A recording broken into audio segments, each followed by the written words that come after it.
Yo, what's going on, everybody? This is Saiki here, and today we're going to be playing some more Top Survivor rank. Just a regular rank stream today, guys. Welcome to the stream, everyone who is here. What's up, Kill for Kills, Net, Oka, Wine, or Win? We're going to be doing some regular rank. We've had enough crazy streams. Also, I don't have anyone today. I guess we could look if we have anyone in range with us, but Scab just went in a match. And I think they need to be... Oh, this guy's inviting me. Who is this guy? I forgot who this guy is. Did I never know him? I forgot who this is. Okay, let's just accept this guy, right? His name's in Chinese. Surely he's good, right, guys? Okay, that's a joke. That's a joke. Don't get all sensitive in it. Alright, I forgot who this is. Who is this? I didn't name them. I think they are the Dream Witch player. Hi. You're the Dream Witch, right? I didn't really name them anything because I don't really want to name him just like Dream Witch main, even though that probably is all they play. No gimmick, unsubscribing? Ridiculous. Yeah, so I don't think I've ever played with this person in Survivor Rank. He's got a pretty good win rate though. It's better than mine. So, I mean, I don't think he's gonna be bad. Can you play Alice? I don't know. I don't know about that. We'll see. If I'm in the mood, if I'm doing good today, we'll go journalist. But I don't know. I don't know about today, guys. I haven't played rank since what day did I last play rank on it, actually? When did I last play? So many 1v1s. The last time I played an actual rank match was I think Friday. What day was it? What day was it? I did ooh, it actually might have been Thursday. This was a Thursday. The last time I played the game seriously. Well, I guess I had this match, but I played that really bad. The last time I played the game was looks like was it Thursday? Yeah, it was Thursday, I'm pretty sure. Besides this one on Friday. Right? Friday, Saturday? No. I have no idea. Did this person respond to me yet? Hello? You know, I do wish they used to show messages above your character and in the, you know, next to your profile. They don't really do that anymore. Now it's kind of hidden in the, now they don't really do that anymore. Now it's like in the chat, it's kind of hidden in there. So if you have it on like a server that talks a lot, you're never gonna see your message if it just kind of slides right through. And global does a bunch of stuff. That's why we're gonna join a global chat that doesn't really talk that much, except just say flesh. Who are you? I forgot who they are. I'm pretty sure they're the Dream Witch player. It just... Brother, that doesn't answer my question. I don't know, guys. I don't know, this feels like I'm back in chemistry where I ask them a question and they answer with something completely different, or they don't even hear me the first time, and then I ask again, and then they're like, what? It's like they didn't even hear you the first time. The second time, then they heard you, but they didn't listen to you. God damn it, dude. I'm just gonna drop it. Pretty sure it's the Dream Witch player.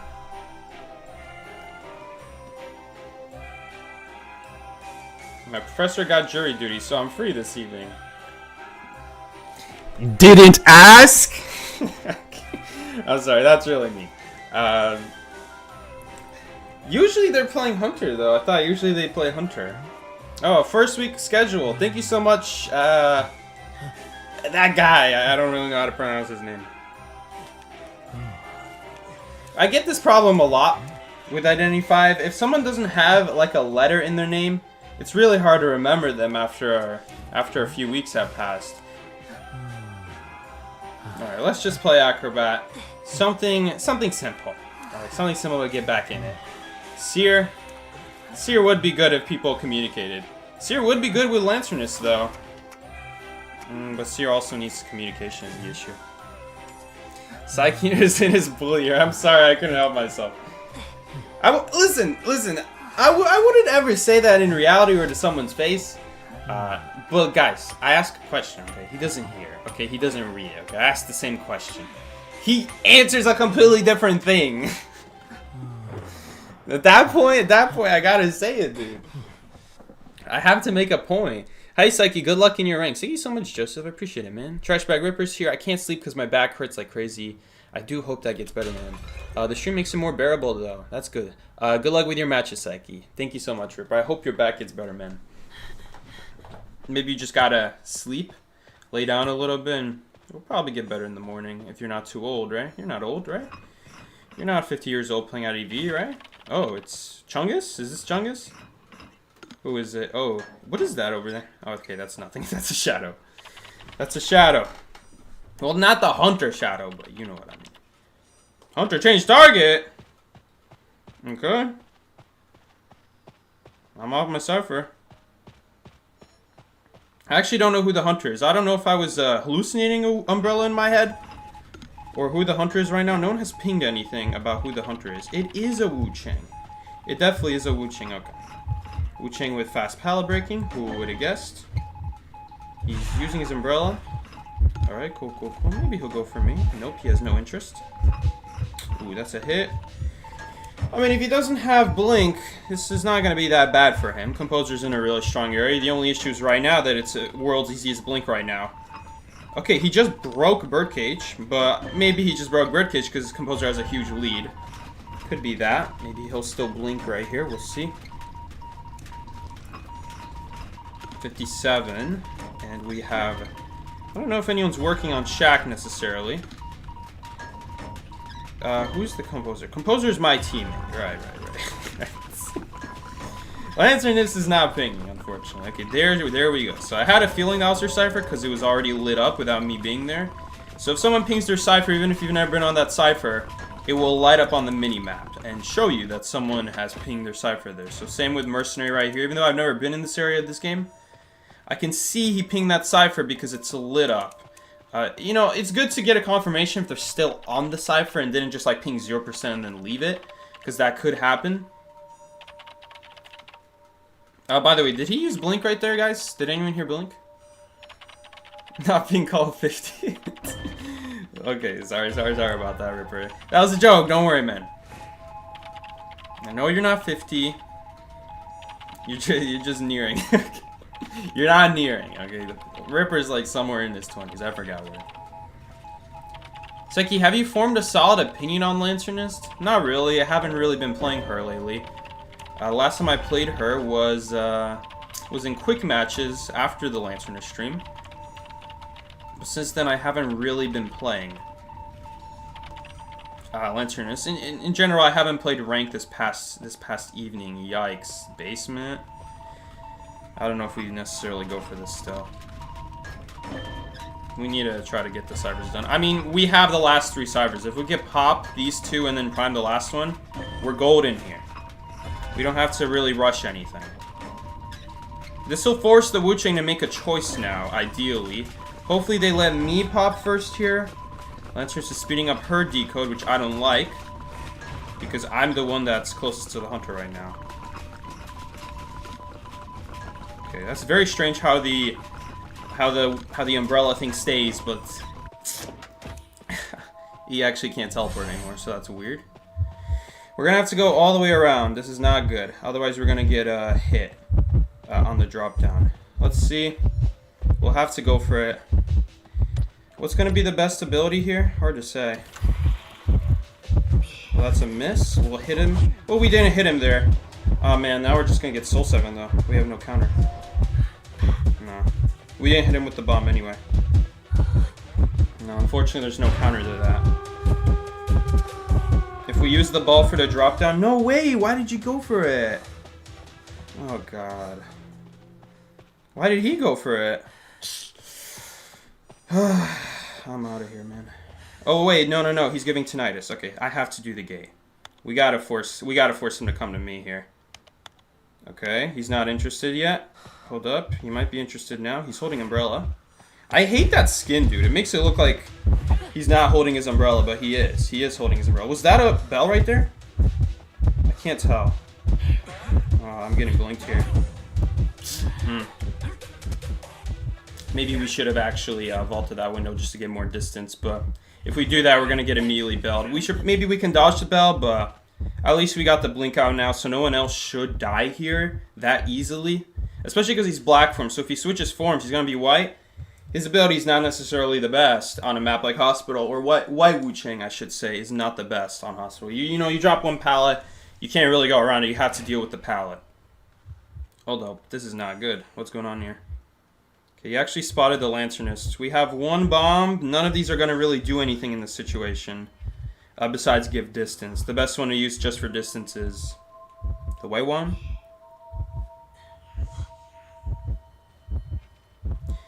I'm almost thinking maybe we should have actually...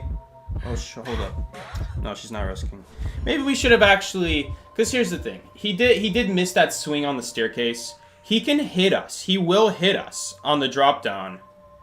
But maybe we should accept it. Maybe we should accept it and just prepare a bomb to rescue. I mean, at that point, I don't know why he wouldn't use Soul 7, though. Why would he go for a drop down? I guess we could hope for it. Honestly, he could have gone for a drop down from the very...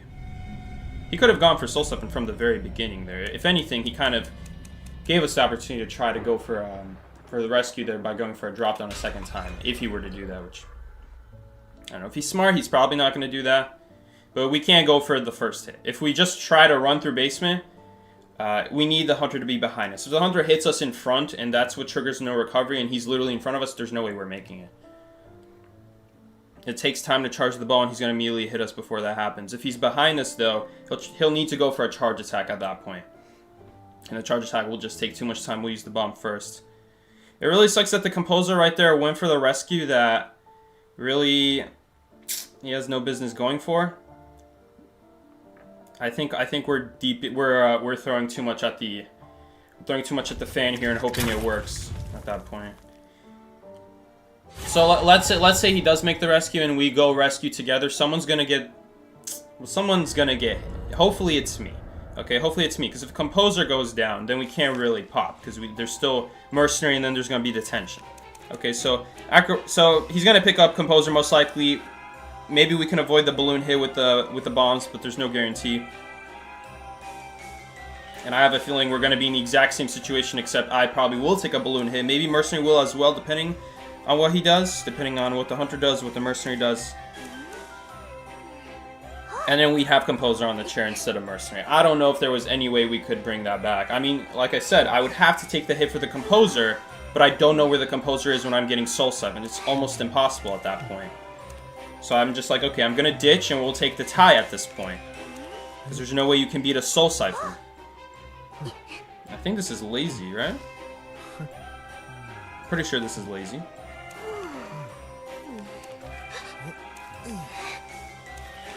W stream. Who is this? I don't know who this is actually. I don't know if Lazy would necessarily play Wildling. Does Lazy play Wildling? I don't know.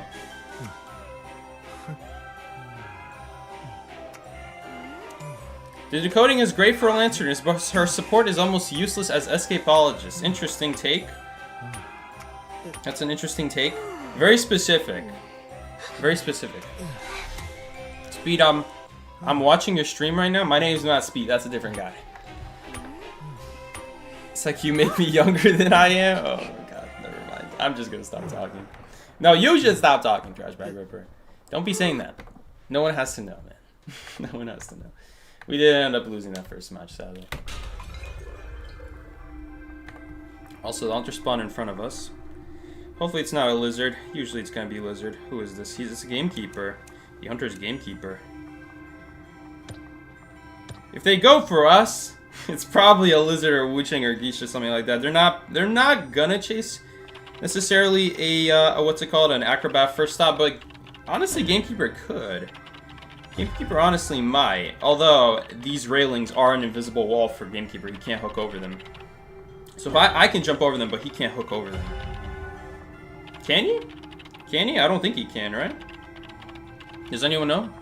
I mean, he actually might, because if anything, Acrobat can jump over, Gamekeeper can hook over. But no, I don't think so, because Foggy Blades don't go over it. Do they go over it? I don't think they do, right? It's weird. It's weird. Usually, in 99% of cases, whatever Acrobat can jump over, you know, Gamekeeper and Ripper can do the exact same thing. Because their abilities are different based on the walls they're going over. If it's a tall wall, it will not go over it. But if it's a short wall, the hook and the Foggy Blade will go over it. It's very weird the way it works. In this specific case, Acrobat can jump over this, even though this is considered a tall wall for Gamekeeper and Ripper. We have someone in chat confirming, and then they said, I think. So I'm pretty sure he cannot hook over here, nor Ripper can Foggy Blade over. So yeah, it's a little bit weird. This is, I'm not gonna lie, it's probably a little bit buggy if I'm being honest. This section of the map, like over here, this is a better example. Foggy Blades do go through the carousel, not through the center, but everywhere else they can go through. So can a Gamekeeper hook, and so can an Acrobat bomb. As long as your jump doesn't finish inside, you'll just go right through it. So it's like a nice way to give yourself a shortcut. But some hunters can also abuse it, and usually that's the case where whatever Acrobat can do, the hunter can also do if it's Gamekeeper or Ripper. But that's a very weird exception. Fourth stop and first stop are weird exceptions to that rule. I don't know what it is. You're the wild? Oh, you're the wild. Composer is decoding. Looks like he's decoding God Corner. We do have last two ciphers picked out.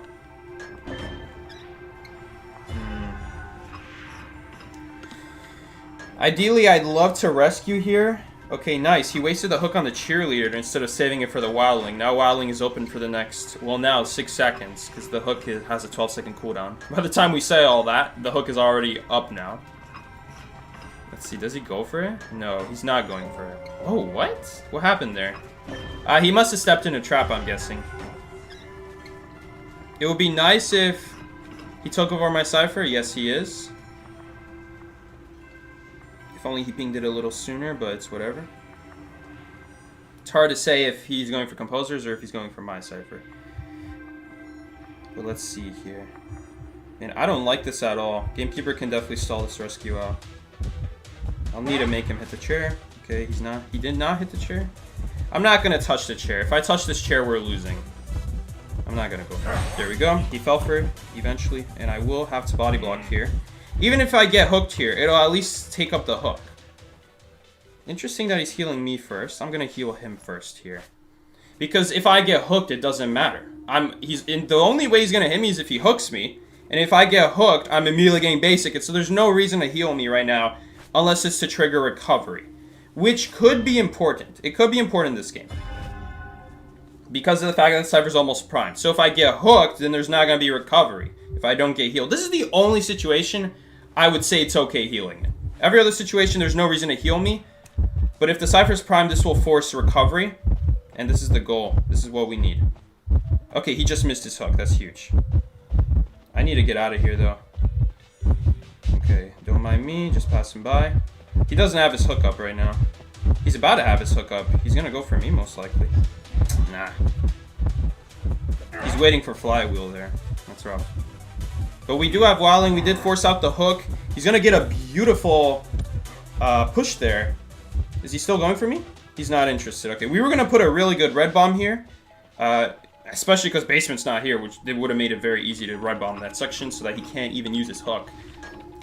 We're going to push the cipher for now. I mean, he has to make a choice here. Is he going to chair inside or is he going to chair outside? It looks like he's going to chair inside. I hope cheerleader can take over the outside cipher then. Okay, nice. She is taking it over. The only issue is that she's also the one who is... Oh, nice. Nice. Composer actually got the rescue, no problem. Okay, now we have an issue for the wildling here now. The wildling is going to go down the hook. He's going to stay focused on the coding. Okay, hopefully he doesn't take a hit immediately. It's a little bit risky, but he doesn't have much of a choice. Why is the composer doing the cipher near the hunter? Well, it doesn't really matter. At least I don't think so in that situation. He's fine. It's not like he's going to go down immediately. You're now in a really bad spot. That guy's dead on chair. I don't like that we have two people here. This feeds into teleport really hard. Yep, there we go. There's a teleport. Because now he's going to go after wildling. Man, this is not good. Wildling should be further back predicting a teleport.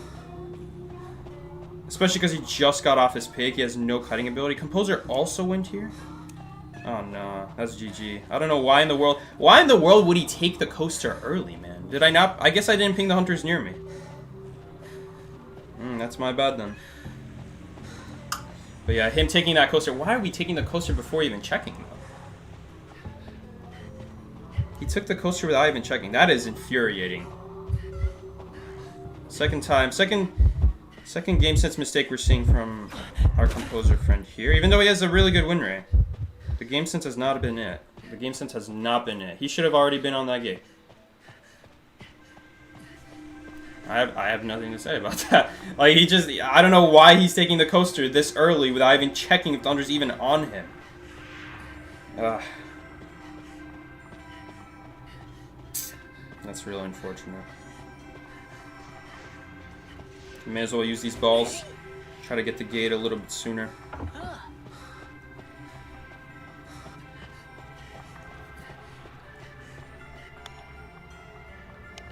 We can't even get Dungeon. Dungeon's right there. We can't even get it because he's not there on chair. Well, we'll probably get this gate open. Even if he comes here on time, we're not going to get the tension hit anymore. So at least we'll get the one escape, but this really should have been a tie. This should have been a tie. Composer's taking roller coaster to the hunter. Like, what?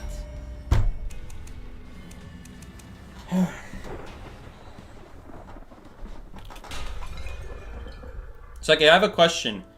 I had a match against a knight today that used patroller. She found me in an area with no pallets and no windows. Was there any way for me to survive? I played novelist. The short answer is no. If you go against any hunter in the open, you're taking a hit. My question is, why were you out in the open? That's the real question. No, if there's any hunter, you're not surviving out in the open. But if you do get caught by patroller, do yourself a favor and at least make sure you're standing on the edge of a wall. If you're standing on the edge of a wall, it's not as easy to circle you 3 times and put water on you. And make sure that edge of the wall is preferably a pallet as well.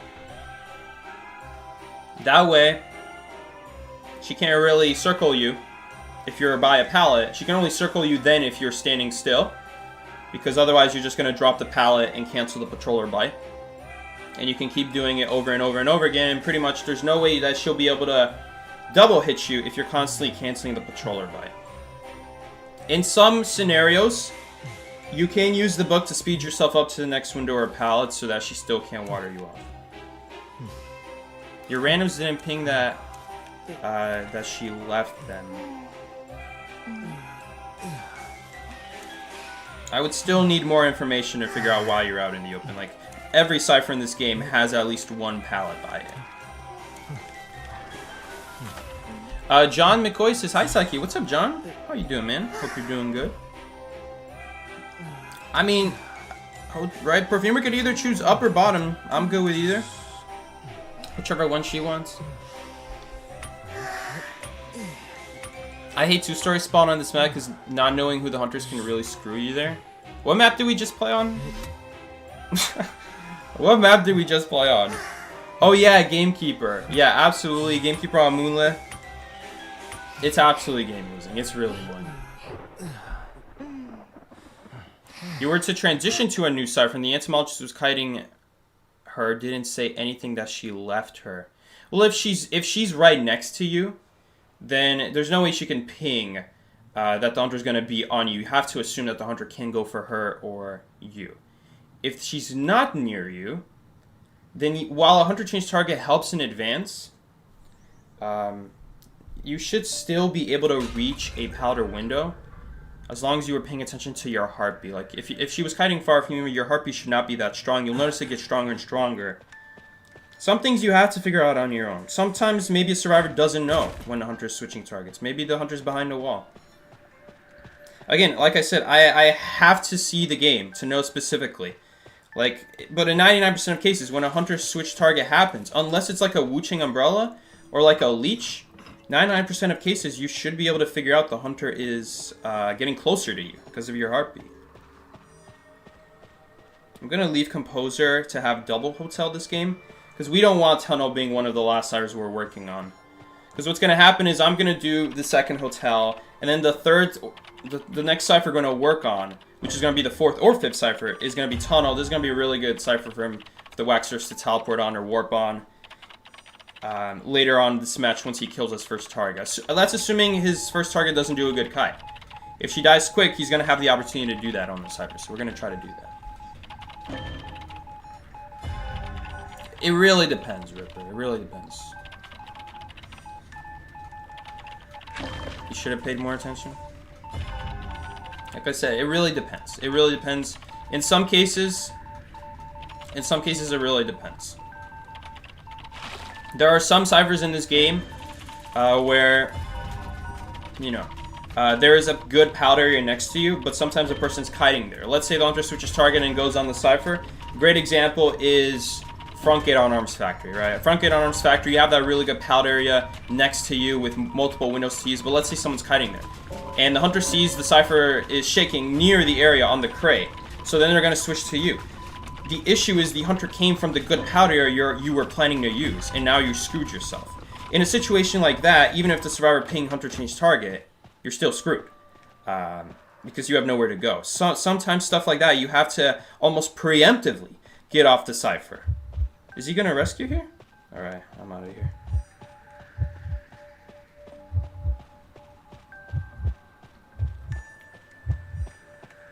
Don't come to Scholar Tree to restrain. I assume he was working on this middle cipher. He wasn't working on the middle cipher. I didn't think so. I assumed, but I also didn't think so, judging by the way he ran.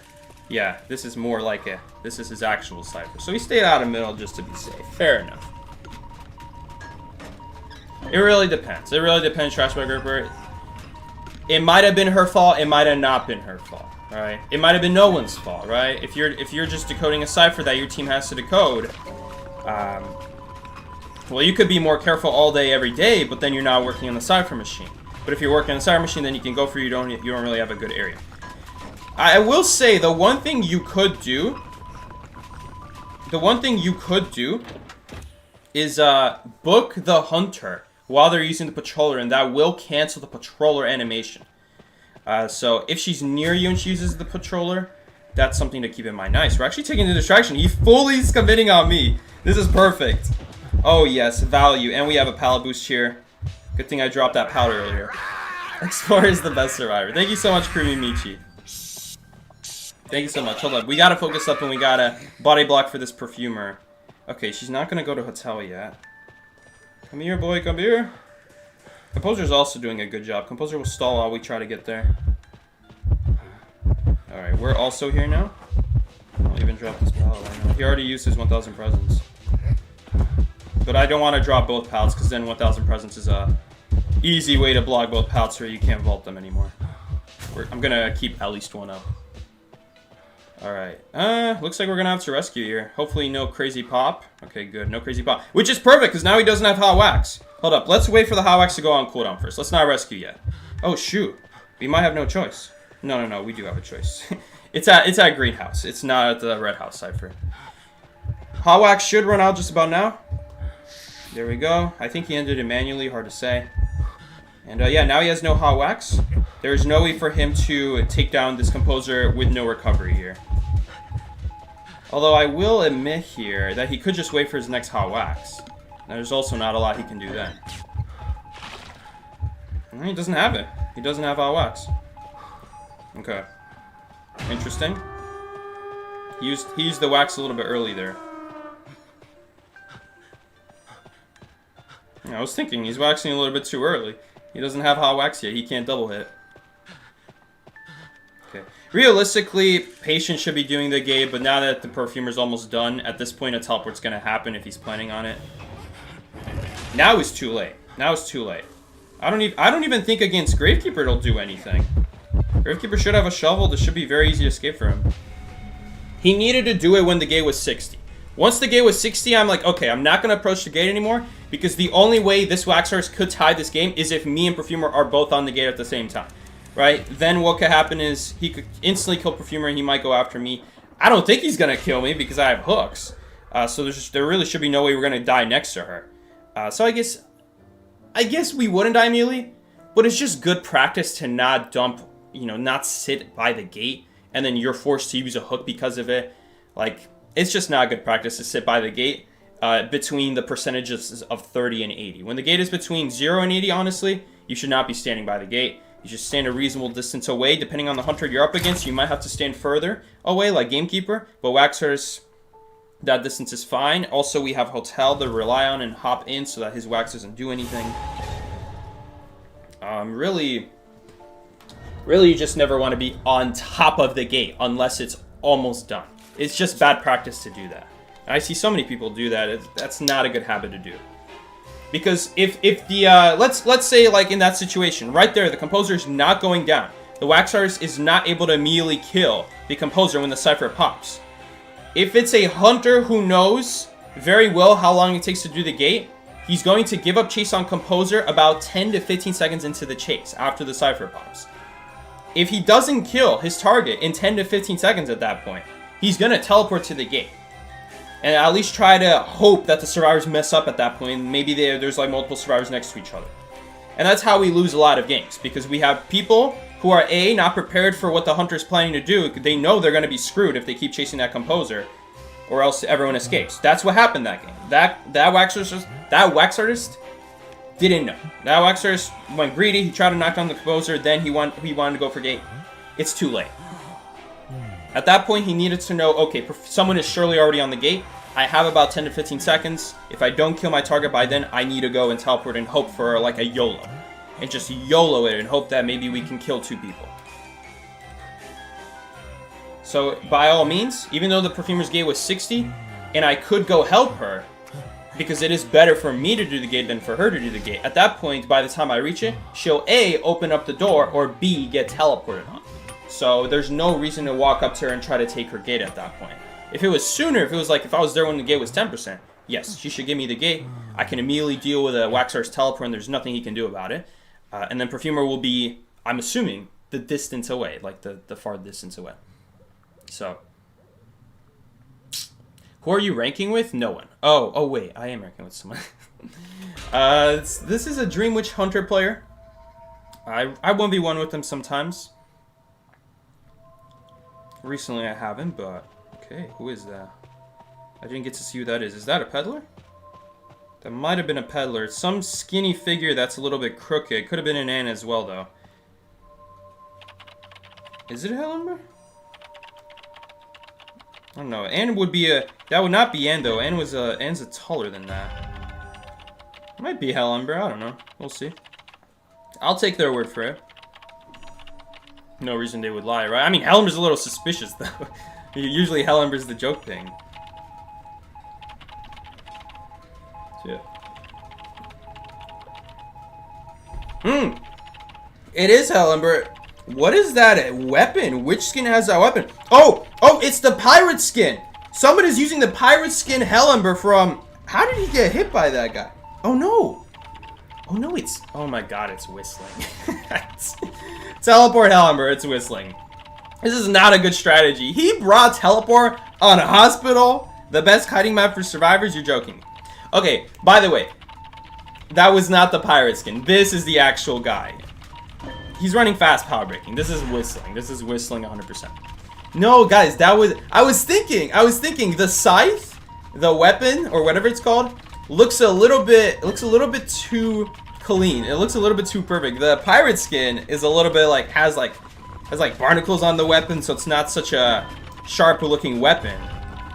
No, that was the fire spear. The fire spear hit the magician puppet and it actually shows the magician where he is. That's so interesting. I didn't know that.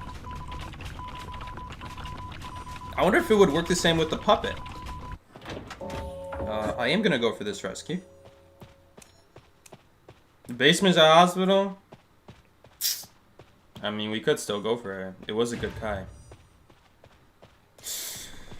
Alright, we definitely got to zone in for this rescue here, though. I mean, he has no idea right now. Hold up. He's relying on the puppet. I'm actually going to boost into the chair here before the puppet alerts him. And we can actually sneak this rescue that way. There we go. Even if he hits the Magician, it doesn't matter. He has Tide, we got the rescue off. Oh no, but the Light Guy still hasn't started a Cypher. That's not good. Okay, I'll just have to do next rescue then. And we'll help out this Composer in the meantime. Okay, that was a really clean rescue. So basically, for those wondering what was going on there. Okay, a little bit of waste of a shovel, but it's whatever. So basically, for those wondering what's going on there, the puppet has a limited range for how far it can see a survivor. And it's about the same range as a peeper. It's just a regular teleport. I mean, he doesn't have a puppet here, though. He does, actually. He does have a puppet. No, don't tell me he's working on it. Oh, no, that's not it. I mean, we have to do a good rescue here. He's gonna give it to us. Really easy rescue. Okay, we'll take it. He might have not had any fire in that case. We're just gonna keep body blocking for him. Hopefully he stays in an area where that we can body block the hunter in. There we go. That's exactly what I'm looking for. Fun fact, you can body block that area. Also works with illusion. But it's a little bit harder to pull off. Can you heal me? Okay, sure, whatever. I mean, we don't... Oh, I would not. We should not be healing, double healing if there's a puppet right here. This is a pretty important location for us as survivors. We don't want a puppet here endgame. I will just go ahead and remove this puppet. He's waiting to heal me. I really appreciate that. Okay. We might not be able to get the heal off anymore. Yeah, we can't get the heal off. I'm gonna keep my distance for now. Once he takes one hit, then I'll start body blocking. Okay. Took a hit. I definitely want to keep this guy alive right here. I'll drop the pallet as well. It'll force a blink. If he breaks the pallet, then at this point we should easily be able to reset here. Either he swaps or we reset. Maybe that was a waste of a pallet, but I think it's just better safe than sorry. This is his last hope. Magician is his last hope. No reason should anyone else be going down here. Okay, I don't know if we'll get this heal off. Follow me here, just to be in a safer position right now. Nice, we are resetting here. I like this. We're playing the game slow. This is a hunter with good map control, but bad chase. So you want to play these kinds of games slow and heal up. That way, every time he switches targets, doesn't matter. They're full health. You'll get one hit in and you'll leave and they're not dead. That's all that matters for us as survivors. Okay. Run, run, run. Oh, well, now I can't drop it immediately. I'm actually not going to drop down there because of blink. Okay. Just going to leave targets now. I'd love to search a chest item, but I have a feeling Lucky Guy needs an item as well. Okay. Interesting. He's using the teleport once again. I really hope Composer wasn't doing a Cypher machine. No, that was just Magician. You could argue Magician also shouldn't, because he's dead on chair. There is a chest right there for us to use. I'm not going to push it yet. Okay, we'll push this Cypher. We need a Cypher split here. We are in a rough spot when it comes to separate ciphers here on this situation right now. But as long as we play this game slow and we decode the two furthest ciphers apart from each other, we should be fine here. Man, he's getting a lot of hits here for a Hell Ember. Why did the Lucky Guy take a hit? Lucky Guy took a hit for no reason. Okay, that's a puppet. He might switch here. Yeah, he is gonna swap here. See, what does he do here? He's just gonna break the pallet. It's fast pallet breaking speed. We gotta keep that in mind. Honestly, he might be able to get the hits in if you combine. No, why is he breaking the pallet?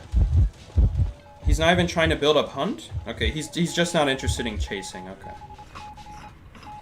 We definitely want to be using that window if we can. I actually probably should have not even used that pallet, but I'm gonna play around it. I'm just gonna play around a Blink Terror Shock.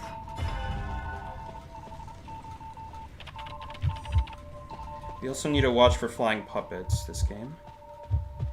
Okay. We're going to take advantage of reusable resources since we're going to need to play the long game here. Yep, he's not interested. Magician did open the chest. Okay.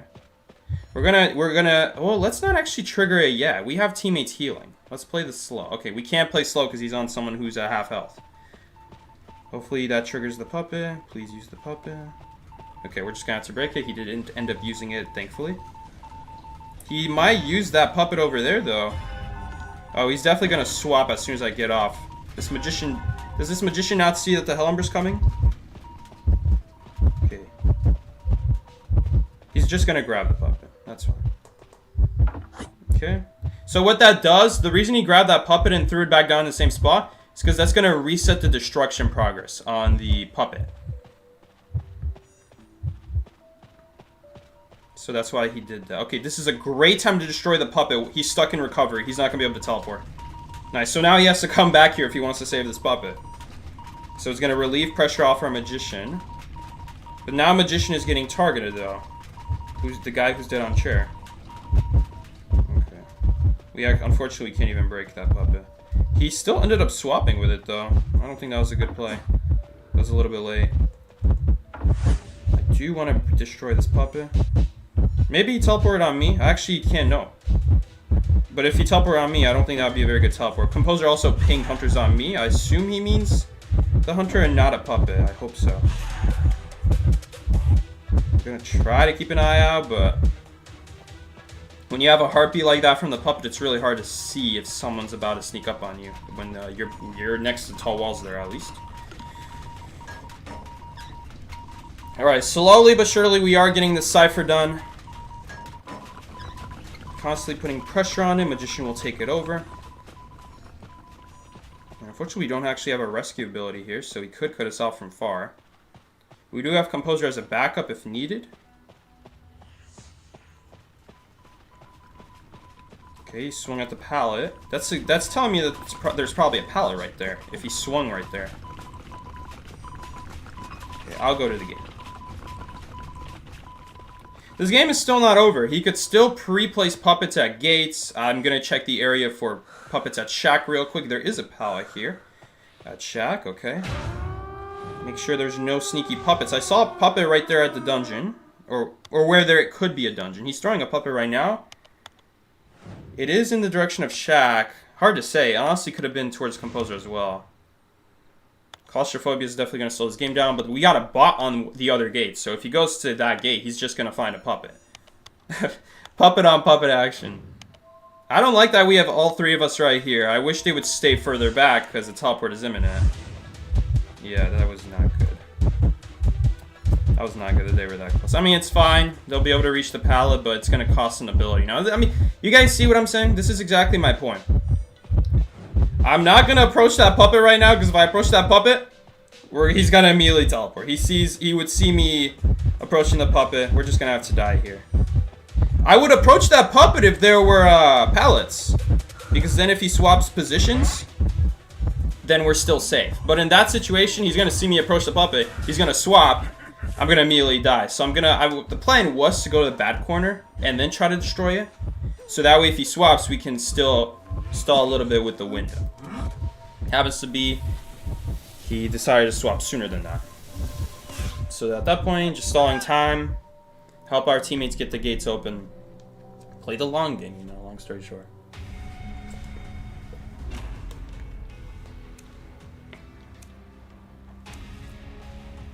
Nice, we got plus 16 and plus 15 for both those matches. A lot of points right there. It is whistling. There's only one guy who runs teleport fast hall breaking on Hellumber.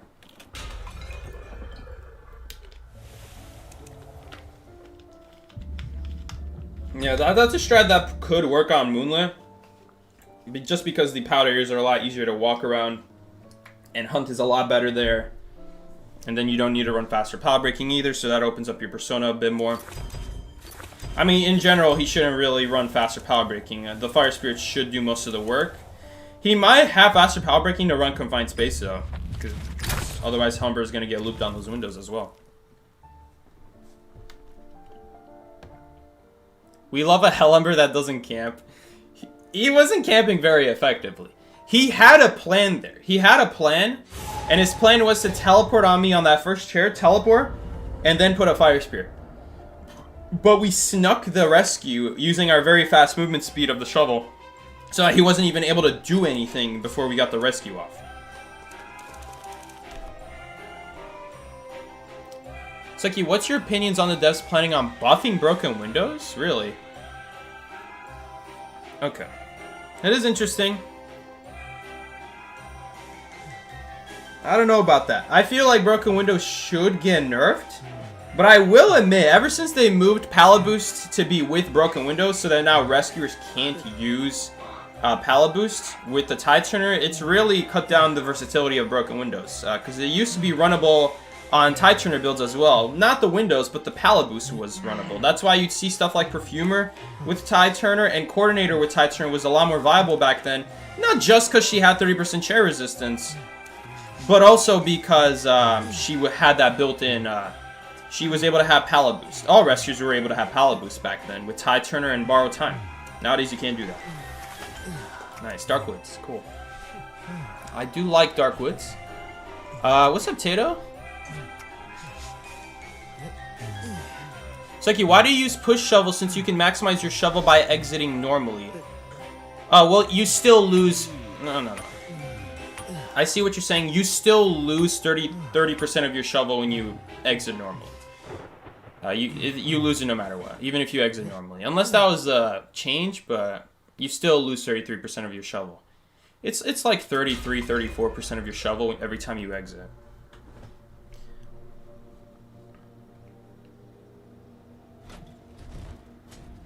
So don't worry. If you're ever going to use your shovel as Gravekeeper, you may as well use, what's it called? Use the, where'd he go? He just Houdini'd on me. Ooh, interesting, he's on the seer. Or not the seer, the mercenary. Mercenary instantly got caught in a trap. He might go on me now. He got what he wanted from mercenary. No, he's not interested. Okay. Wow, so that's really game losing. So we just lost our rescuer, pretty much. If this rescuer, even if we heal him, if he gets even one spike on him, he's gonna go down on the rescue. The only way he would make the rescue then is if he sneaks to the chair without getting seen, and then saves the elbow pad till after the rescue so that when the wheel runs him over with the wheel on top of the chair, he can elbow pad away. But if he uses his elbow pad to reach the chair and then gets hit by spike, wheel comes out of wheel, traps him, he's dead. He doesn't have an elbow pad, it's on cooldown. Okay. Hunter's not going for us yet. I mean, there's no reason for him to go on us, but better safe than sorry. You always want to play it safe. You know, especially like if you're up against a hunter like Pit Stoppers. Pit Stoppers strategies are whack, but the reason they work is because they're unexpected. They're unpredictable. Alright, so you really got to think of every little thing a hunter can do. Even if it makes no sense to do it, it could work if a survivor's not prepared for it. Like on me, right? If he gets a free base kit on me, then he just needs 2 spikes on me, and that shouldn't be that big of a deal, especially with 1,000 presents. And he would probably have, you know, full presents coming up soon as well. I don't know if he would get it from just hitting me. I don't think so. But he has hit the owl. If he hits the owl, I should say, and then hits me, I guess. I guess it would be enough at that point. See, now he does have full presence, but also keep in mind he had spikes on the composer. So I don't know if necessarily he would get full presence just by getting a free hit on me. But just in general, you want to play the game safe. When you have a heartbeat, be more cautious. Don't be like, yeah, this hunter will never, ever, ever go after me. Because 99% of the time, yes, that's true, but there's always that 1% where the hunter's just crazy. They're just crazy. They just want to do it because they're crazy. Honestly, maybe I should have gone for the rescue. I'm closer. I think he might need help. Homie needs help. Okay, nice. He doesn't need help anymore. He'll make it. Oh no, if he gets trapped, he won't make it. Could he not have rescued in time? Could he not have spammed the rescue? I thought he was close enough to spam the rescue. My bad, I guess I should have helped him. I thought he was close enough to just spam rescue. Did he get off sooner thinking that he might get terror shocked? He can't get terror shocked. The animation for the wheel is too long. I think he should have made it, but I don't know. Easy to backseat. We weren't in his position to see. I'd love if we could remove the spike. I don't know why Mercenary came here and just ran away. He didn't ask for healing. He didn't remove my spike. You know, it's a lot less time to remove spikes if teammates support you. I don't know if he knows that.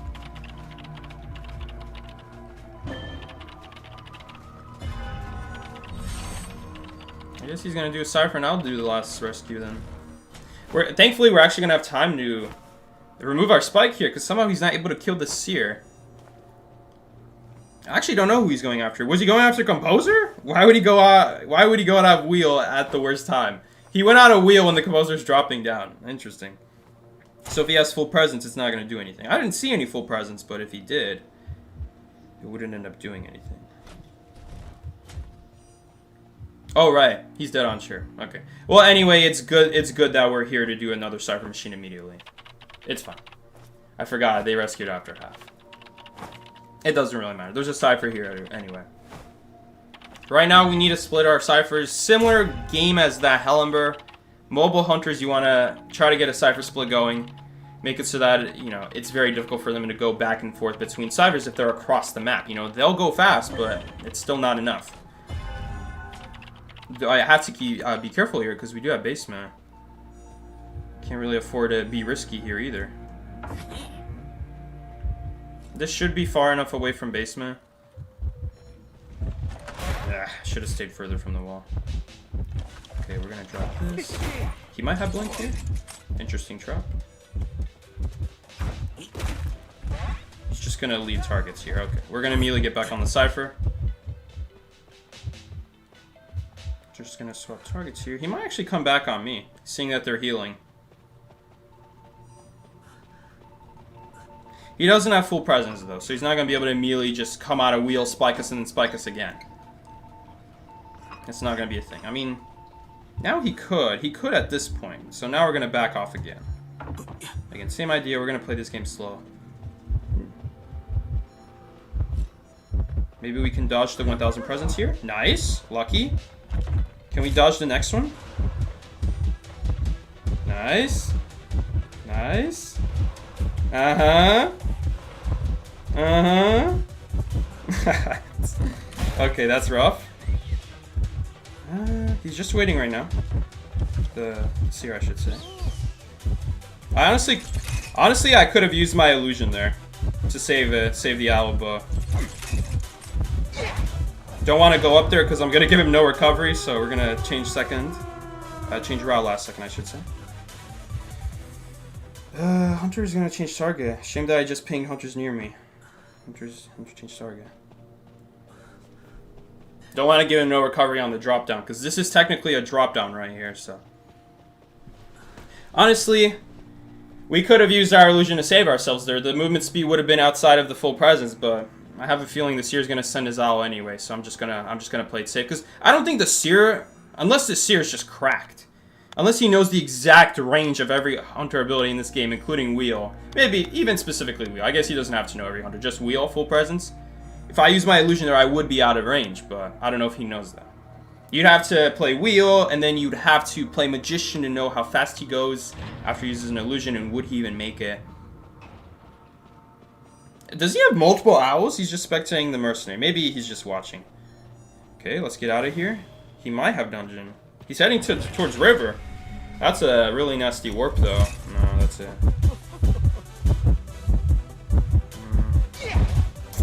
That would have been a really nice dungeon, but interestingly enough, this guy's running trump card on Wheel. I mean, Blink into Abnormal is a good combo with Wheel. Or Peeper, you know, Blink into Peepers is also very good. And the poor Composer died first that game. I probably should have assisted that first rescue. Seeing how far that Seer was, we should have helped him, honestly. I don't know. Maybe he could have made the rescue if he spammed, maybe he couldn't. I wouldn't be able to tell you. I wasn't playing as him.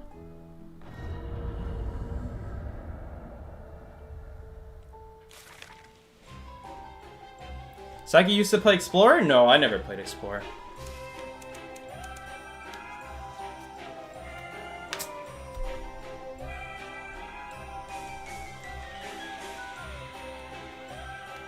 Claustrophobia Hellenber.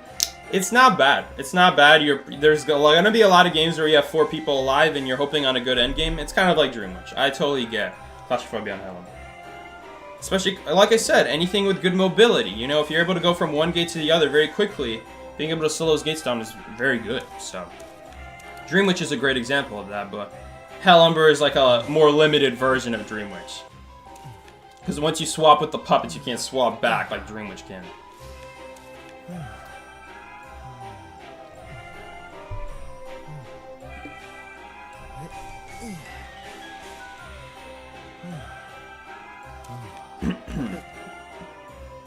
All right, we'll play Rescuer here.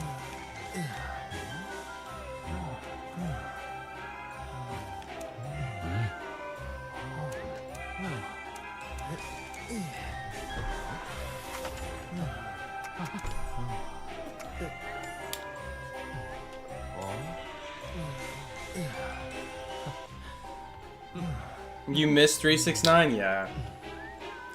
Those are good days when you'd run a little bit into the left path, or not a little bit, but the whole path except the windows itself. Back when it was separate.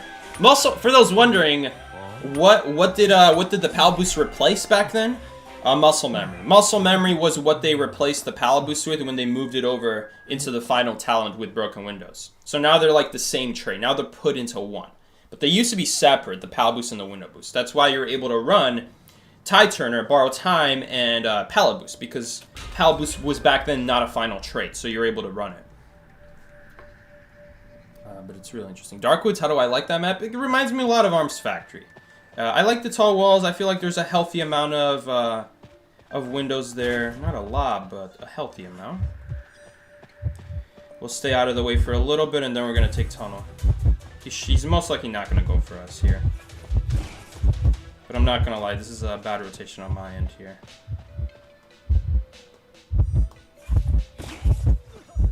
Nice pallet stun. Really clean. Avoided one of the clones, and then we're just going to take a Cypher here. That was really messy on my part. I should not have gone here. Completely forgot that someone spawns up here. Although, it looks like someone ended up taking middle anyway. Okay, well, it looks like our Priestess also didn't do a good rotation, because she's supposed to do a Cypher either here or here. She's not supposed to take the middle Cypher. Middle Cypher is supposed to be for the rescue. But maybe she took it because I didn't take it, so what do I know? It's actually really nice that we have empathy this game, because we are going to have to get off our Cypher early to rescue against a hunter like Hullabaloo. We're going to go around the long side here. Okay. Completely out the way. Man, seriously? We got peepered, unfortunately. Well, it is what it is. Is it basement? It's not basement. He might still think we're coming through middle, though, because the peeper ended off when we were in front of the greenhouse. So he might not expect us going back here, though. Hopefully we get a pretty clean rescue. No, we do not. He does come back. Oh, no. It is going to be clean rescue. No hit. Nice. You see, he wasn't expecting it. You see, he was not expecting it. Really good stuff there. Going on unpredictable route there. That's what empathy is useful for. Okay. Guys, I want to take back something I said about empathy the last few streams. And I've been saying it ever since empathy came out. But empathy, believe it or not, does have a use. Remember the other day, well, right now it's useless, but we're not going to rescue here. Could we? Maybe we should, honestly. We can give Tinnitus, but I don't think we want to rescue here. Could we rescue here? I mean, if we get portal support? No, no portal support. Okay. Well, at this point, we'll go for it. He's not going to be able to get wet on us. He messed up. He's committing? Oh no, I didn't get the rescue off. Oh my god, we really messed up. That was my bad. Someone get a replay. Was the rescue 99%? The rescue might have been 99%. I look back and I see the guy still on chair. Man, that almost was a really good rescue, because he wouldn't be able to double hit us after that. Or not double hit us, but one hit us. Single hit us even. Yikes, that was really bad on my end. Sorry, man. No way he just teleported. Okay, he did not. I do want this priestess to come heal me here. I think we're gonna need it. Come here, broski. Help me out. I have a little bit of healing on my build, and also priestess is a very fast healer in general, but that was really bad.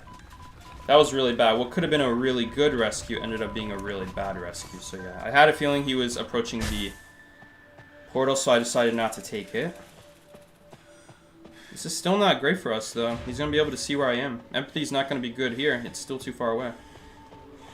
We have this cipher we can work on. We have the cipher behind restaurant. Wow, this is really bad. Baited him. Nice. Still going to be a really tough rescue, though.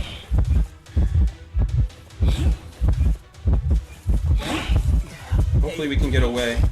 Nice. We do get away here. So far, pretty clean rescues all game here. We do have to ping him. That the cipher behind grocery store has a lot of progress. Hopefully he goes for it. Okay, and I'll just rescue here. Hopefully he takes the cipher. We don't have voice chat, so I'm just hoping he quickly picks up on it. that was not an on-purpose ping, but you know what? It kind of works.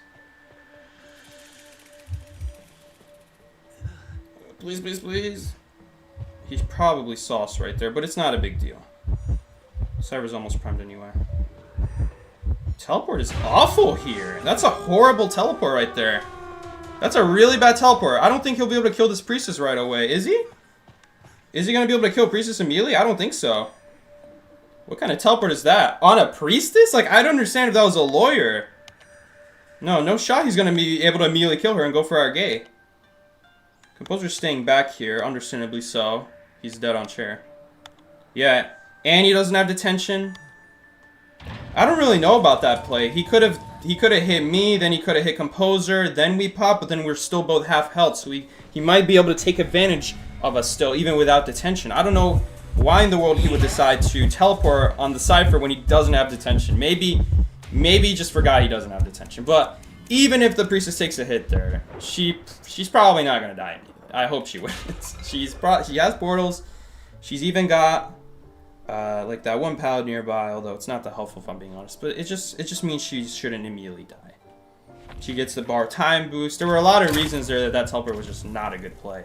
His best shot there was getting really good at color combos on me, and then on the guy off chair, and then we pop. But then I'm half health. We both have colors on us. I'm gonna have a color on me. He might not. He's not gonna have a color on him, the Composer, because he just went down. But since I'm still alive after the second hit, I would have a color on me. He might go on me. Maybe he'll hit me with a jump. Then he'll go for the Composer at half health, and then we need to split up, and then it could be scarier because he still has teleport up. But right there, it made it a lot easier. Not only did the teleport now lead him to a gate, and it led him away from the gates, it also led to someone who he should not be able to immediately kill. So there's no reason to do that teleport right there. Pretty good, pretty good. Really awful second rescue. Really awful second rescue. We still got it off though. Oh, I don't need to be mercenary. We already have a decoder. Decoders are great on hospital. Man, we got getting hospital, I think, a third time today. Let's go. I love it. What did we end up banning? Hula Blue, Shadow. We could go Patient. I think we'll go Novelist. I do like Novelist. Make sure we have that pallet stun. I'll put a little extra because we're playing Novelist.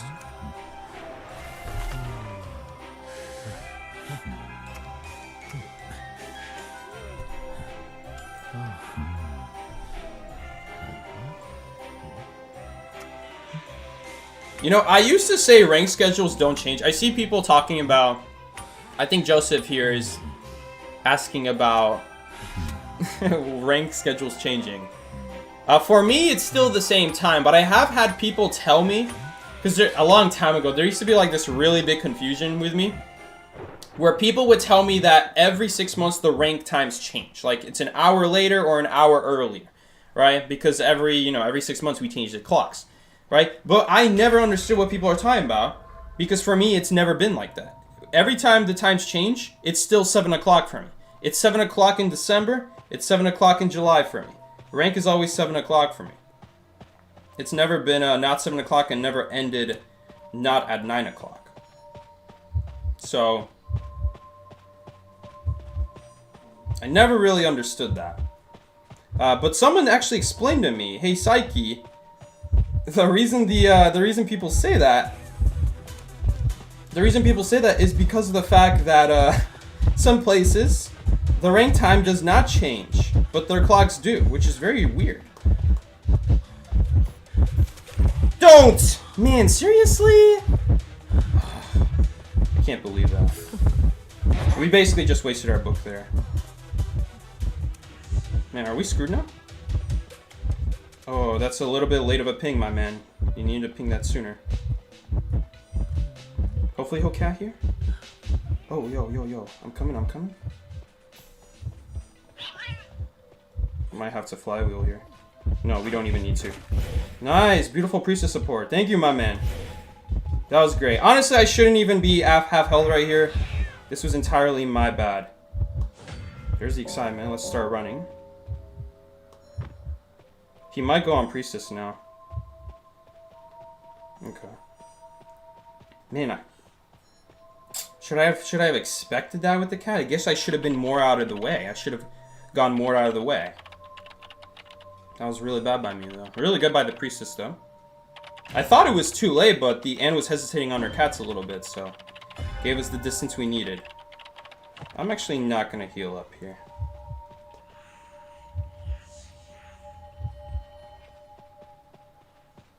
As long as we play it a little bit stealthy here, we don't necessarily need to heal up. We can keep decoding. Compose. Oh, forward cipher here. Nice, we found forward cipher.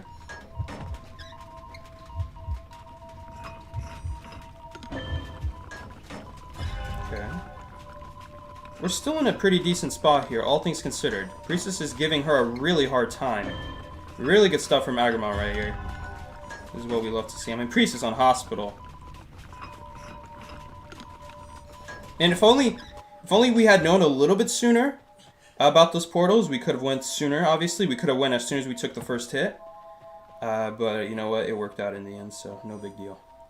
Get on the cipher, my man.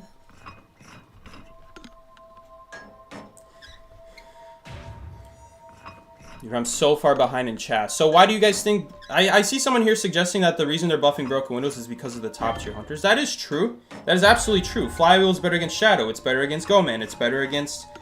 well, sometimes it's better against Opera.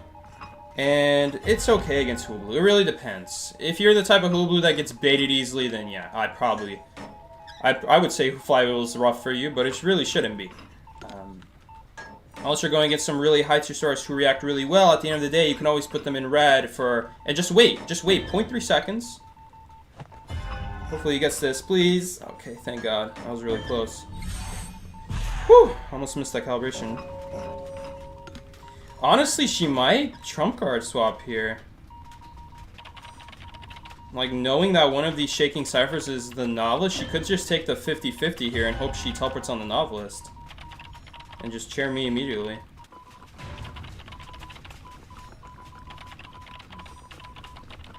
I'm really scared to keep decoding this. We do have Flywheel if needed. Okay, she's gonna opt to not do anything, which works out for us. Nice, great rescue. Got the cat out in front of the chair. So the second cat just doesn't matter because anyway servers are primed. There we go. Beautiful. Doesn't matter. In fact, that's actually better for us if she got the cat out. Because now she's not going to be able to do anything. The Anne, I should say. The Anne's not going to be able to do anything. No cats for 10 seconds. Nothing she can do. She has to wait for the next cats. And by then, we should have these gates on lockdown. She has to teleport or warp now. She might just not have it. If she has confined space, if she has detention, she just doesn't have trump card. But I really doubt she's going to run Oh, she is! She's running confined space. I remember on Archive, she was running confined space. Honestly, it wasn't going to be a big deal on Archive, but the fact we messed up the book made it a big deal. Interesting build from her. So, Excitement just ended up not really doing anything for the late game. Really good support from the Priestess right there. Like, she even pinged it too, thank you.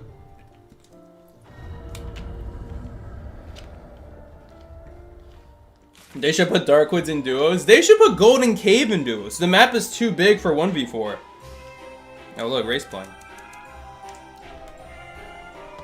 They added this map terrain. Yeah, they added Darkwoods terrain. Alright, I'm gonna go up to the sooner chat, the earlier chat. Psyche, will you make another host stream with Stinky? I think the last time we did that, it was... What did we do that? We did it on the main account, I think, and it didn't work out too well. Will I do another host stream with Stinky? It's never gonna work in reality. It's a funny stream, but... Is there anyone that's better to do it with nowadays? Blood Queen has by far the best hitbox. Mostly because when you attack, you can still keep walking. So it really throws off people standing by pallets. Or trying to get into a pallet. You can honestly even sometimes swing a little bit sooner than just walk into them. Because you keep your weapon out for a little. We'll just go mercenary here. Let's see, we banned... We did not ban Opera. You could argue that First Officer is better here. I'm just gonna go Mercenary anyway here.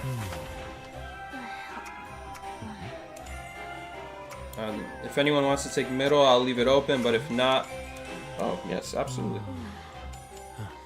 So generally speaking, we should have the Mercenary spawn here to knock out dangerous ciphers early on in the match, and I'm just going to go ahead and do that. Hunter could spawn on the right side of the map, I suppose, now, but...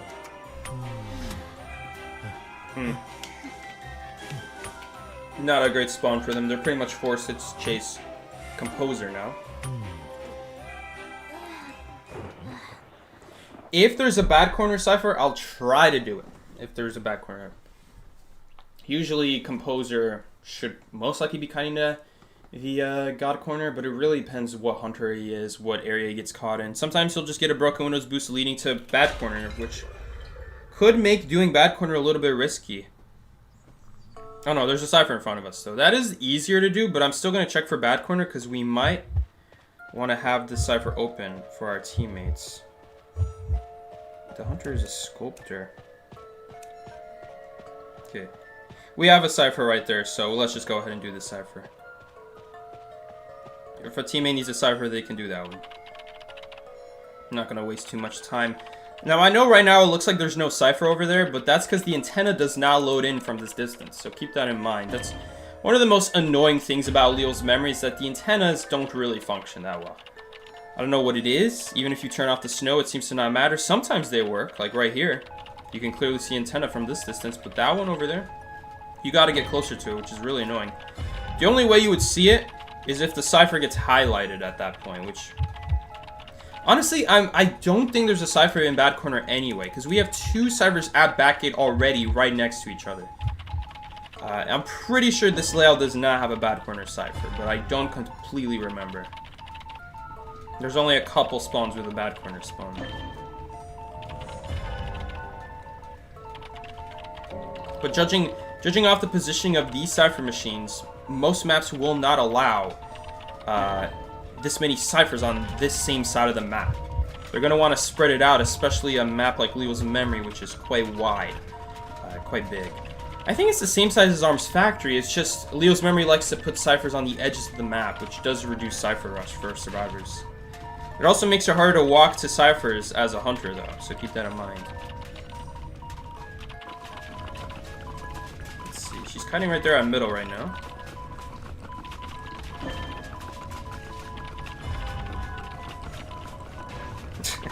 Interesting use of wind. I think she missed. It just went right past. Okay, let's go pop the cipher, then we rescue. Right. Did not get wanted order. Nice. We'll take it. Okay, looks like she's going to rescue here. So that's fine. I'll just go ahead and do the cipher. And this will be our next cipher machine. No worries. There's a cipher on the path, so not a big deal. Hopefully she'll just get it, though. The most important thing is, if she gets it... I mean, I don't want to say I'm guaranteed to make it, because anything can happen with Sculptor, but... Yeah, like right now. Ooh, that might be it. Okay. I misjudged you, Empathy. You do actually still trigger. She's gonna drop here. Full presence, probably? Okay. She did not use the second statue, just one. Vader? Nice. Vader again. And she just has so many statues. Did avoid that statue. I do need a... It's probably not even the right call to body block her anyway, though. We don't have another Cypher. I don't think she would be able to survive for that long anyway. The riskier play is to body block for her. But Sculptor full presence when we don't have the Cypher prepared is just asking for late game trouble. Because then I'm not going to be able to decode. I'm going to be knocked on the ground. Meteor, I'll be able to pick her up, but that's it. I'm dead after that. I think this is a little bit better. This is a little bit safer. I do feel bad for Ray because Ray is a really good kiter, but Sculptor full presence is a nightmare. There's realistically no way to kite. I have to play it safe here. We have to burn that double pad immediately just to play it safe. Yeah, we were in a good situation there, but that failed rescue means that now we have no last Cypher anymore. Wow. And that immediate knockdown might spell trouble for us now. I'll try to pull a syringe here. If we get a syringe, that would be really great, but... No, she's gonna see us. That's it. That's really unfortunate. She barely got tinnitus right there.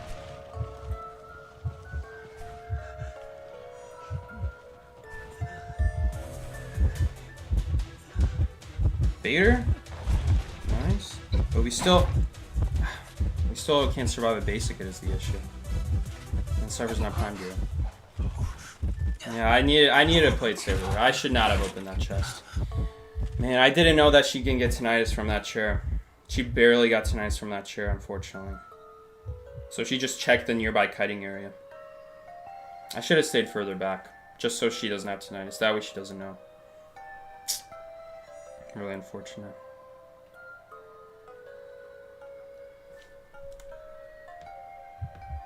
What were the bans if there's a Hullabaloo? Last time it was a QS ban. There was someone who banned QS last time. Oh, he actually might not even make this rescue. Nice, he made it. He's missing his statues, thankfully. Okay. Alright. Interesting teleport. I think he teleported a little bit too early. Yeah, he teleported a little bit early. I don't even think she was... Oh no, she is on the Cypher. Did she sneak her way to the Cypher? How did she manage that? Alright, whatever. We'll take it. We'll take it, dude. Gladly take it. And she just burned her teleport, too. Meteorologist is full health. Hunter has no detention. She could honestly just kite in the open and take a basic hit if worst comes to worst. Sculptor's one of those characters that can easily get 2 chip hits back to back. The dungeon isn't here. No. I guess maybe she could come to me. Gonna stay in the gate just in case for now.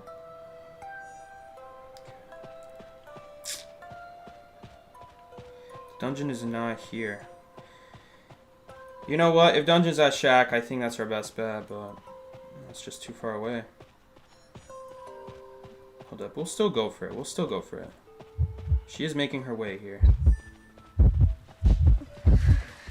Okay. Full present statue and we're dead. Really sad. Unfortunate stuff right there.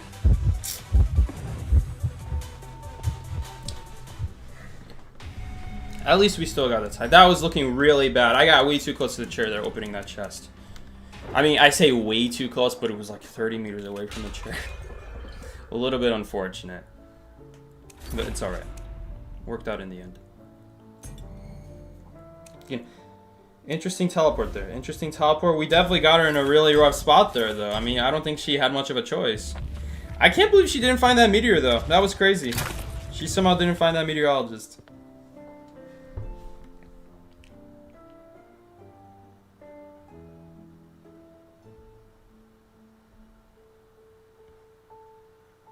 Classic American thinking other countries against abroad. No, that's not the thing. I thought the rank time changes for all countries. I still don't understand why only in my time zone the time changes. Are there countries that don't do daylight savings time besides China? Which one is it? Who does do daylight savings time? Is the majority doing daylight savings, or is the majority not doing daylight savings? I guess I should be asking that.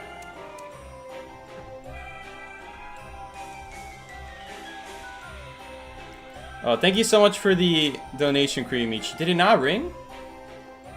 Thank you so much. We'll do one Explorer match. Okay, we'll wait for a good map for Explorer. I'm not doing it on this map. You're just asking to die.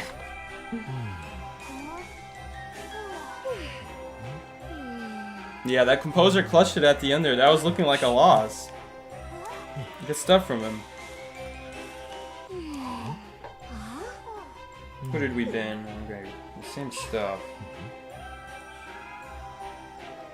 Again, could be opera singer. Lucky guy. Lucky guy? It could be opera singer. It could be opera singer. There is like one weird opera singer that bans Lucky Guy. I don't know if they still ban Lucky Guy, but there was one weird guy that was banning Lucky Guy. Canada does. Let's see. You wish your country wouldn't do it. Are there countries though, even if you don't live in one, that does it, or that doesn't do it? Are there countries that don't do it besides China? China, I know, doesn't do it. Does Australia do it, for example? Like, does Australia do it?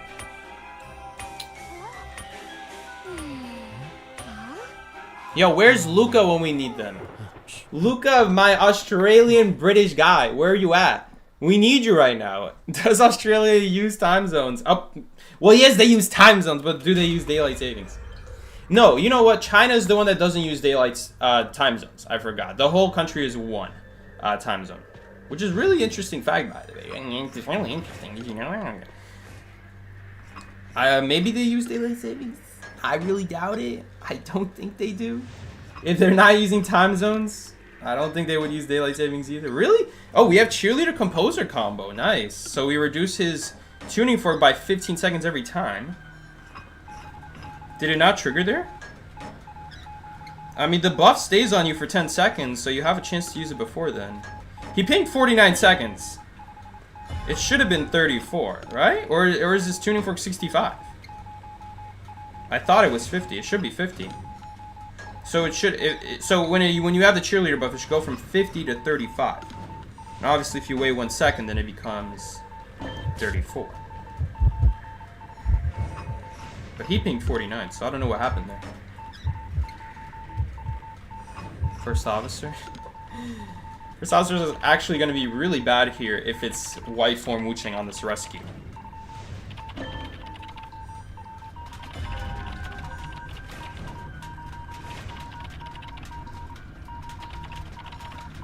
I mean, if cheerleader gets the heal off, she body blocks a blink. Or not the heal off, but the revive off. Okay, she's actually going to ditch him. I mean, I guess fair enough, you know. She's just as easily chaseable as the composer is right now. Follow me? We should not be healing right now. It's just like the novice game. We don't necessarily need to heal.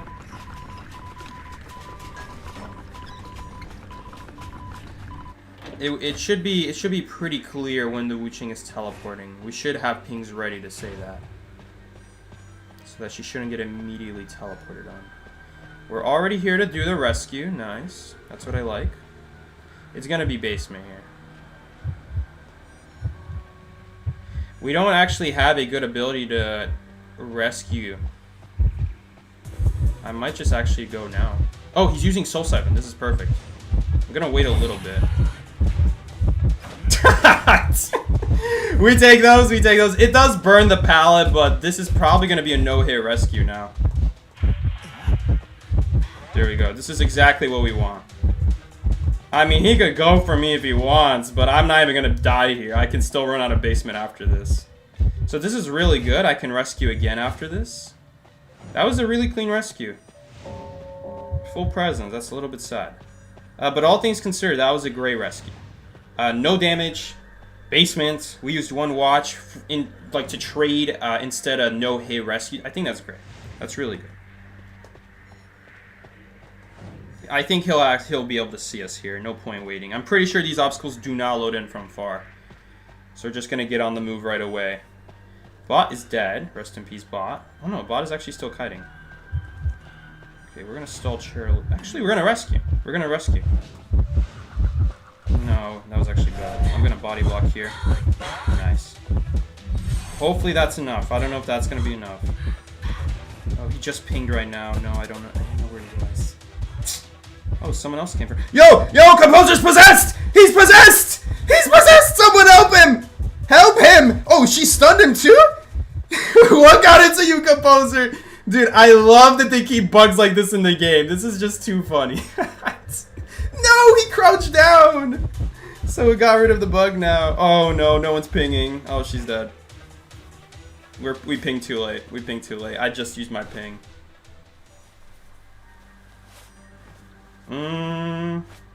Well, wait. I still have tied with the watch, though. I still tied with the watch. I could be the guy to pop on the cipher here. Yeah, this game's not over yet. Unless the cipher's like not 99. If it's not 99, we could be looking at some trouble right now. I mean, he has to address me. He has to address me. Otherwise, we're going to deal with the cipher. He can't really address the composer.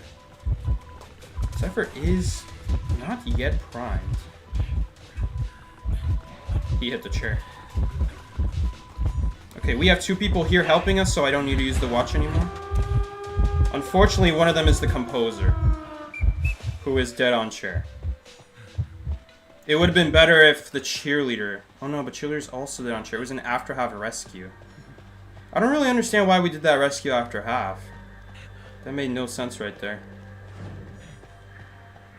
Watch, here comes Umbrella. Bye! Well, cheerleader might very well be dead. I hope she got off ahead of time. Yeah, it would have been better if that was before half rescue, and then cheerleader can come and help me with the cipher. And then at that point, even if he goes after cheerleader, cheerleader's not dead on chair. Or mechanic. Was mechanic also there? Mechanic could also just do the same job. She's not been on chair. She's the best one.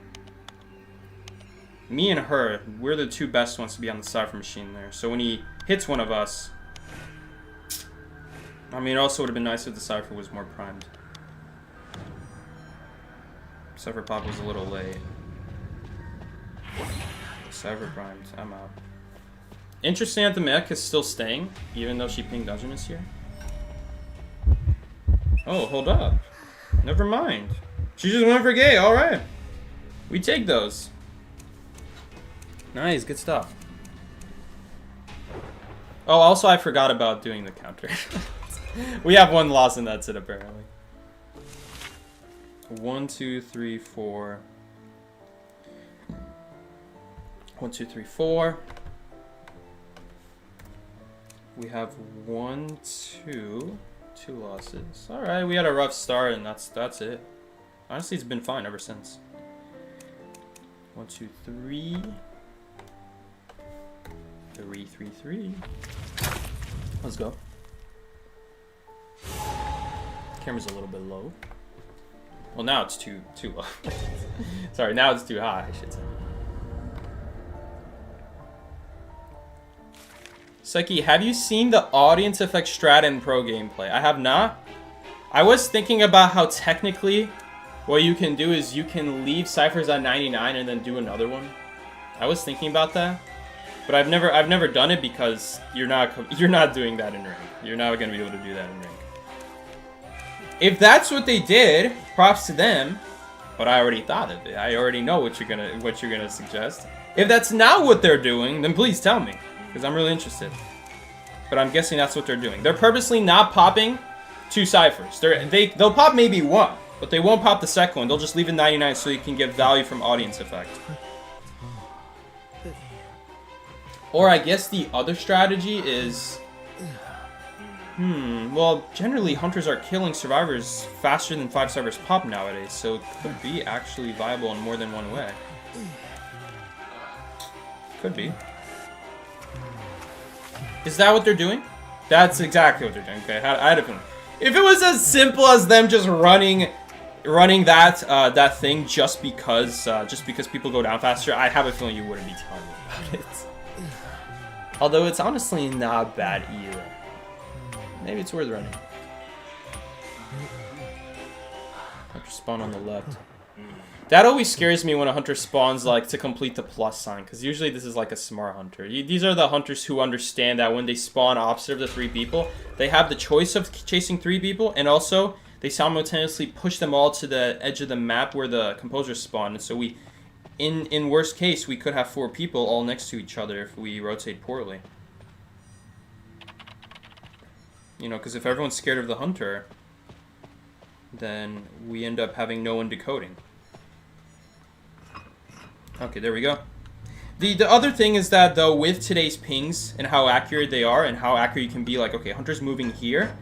The only issue with the pings is the cooldown still. Like, if the hunter, you say the hunter's going there, but then they change direction, that could hurt a little bit. And in that case, voice chat is still better.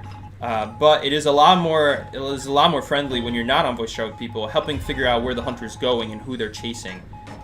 Although I prefer not to use the hunters pursuing this person ping, because you don't know that. The hunter, you know, that survivor could have rotated out the area that you think that survivor is in. It's just better to say where the hunter's going. Just better yet, say where the hunter's going. Don't be saying like, oh, hunter's pursuing magician. First of all, where is magician? And second of all, how do you know where magician is if he didn't ping, you know? How can you say, oh, he's chasing magician, but do you even know where magician rotated to? Magician spawned forest and hunter's going forest, but does that mean magician is still there? Maybe, maybe not. So it doesn't help. It doesn't really help the magician, aka me, because I don't have a heartbeat, but someone is telling me, hey, hunter's going on you. Okay, but where? Where are they coming from? Are they coming from middle? Are they coming straight from shack? And the other thing is, it doesn't help my teammates, because my teammates don't know where magician is, you know?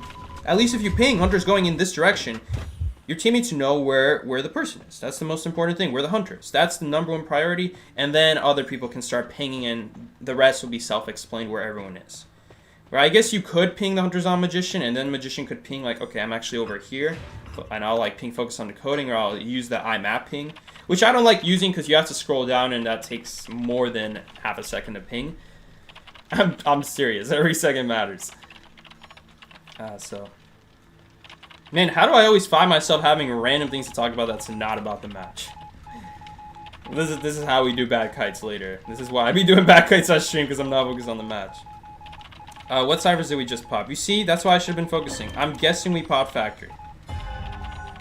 Judging by where composer is, judging that we're at 3 ciphers, which means mercenary cipher is not done. And mercenary cipher was at middle. I know that for a fact. So what other cipher could composer possibly do? Not front gate. I guess he could have done this cipher, but because this is shown up on the map, that means someone pinged it. It was likely composer. No way! Don't go for a second rescue! I hope he's just gonna give tinnitus. Hold up, we need a ping. Just stay within tinnitus range. I mean, this is fine. He doesn't need to go after him. This violinist is not playing aggressive, so we honestly don't even need to do tinnitus. Is that warp? No, it can't be warp. Dude, every time someone sees that ping, sorry, that emote, he's going for the rescue. Why? Dude, this is so greedy. Oh my god, he didn't make it. Honestly, I see the vision. I see the vision, though. I see the vision, because then we can immediately take over middle. But he didn't make the rescue. Oh, that's so sad. That's a shame, dude. I guess I could have gone for it. It doesn't really make a difference. Mercenary has better rescue abilities, and when Mercenary's at half health, we're going to get off right as he chairs, and we're going to go to bad corner. He should chair right about now. There we go. Let's see what he does. That is just... Okay, I didn't even say what it was. That's the wine. Okay, that's warp right there. That one is warp. When he's holding out his thing that plays the violin, you know? Whatever that thing is called. Is he hard? Pause.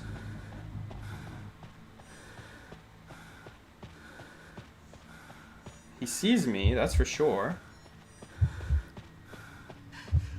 Yes, Hunter is hard on me. We can certainly get a free rescue here. pressure is definitely on me. Okay. Oh. Man of culture. Oh. Never mind, he lost me. Interesting. Interesting note there.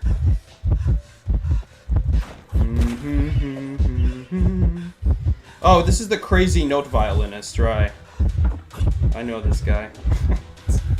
Do you guys remember this guy? This is the violinist who goes for crazy note predictions. Anyone remember him? Oh no, I lagged right there. Okay, well we can't go for the window anymore.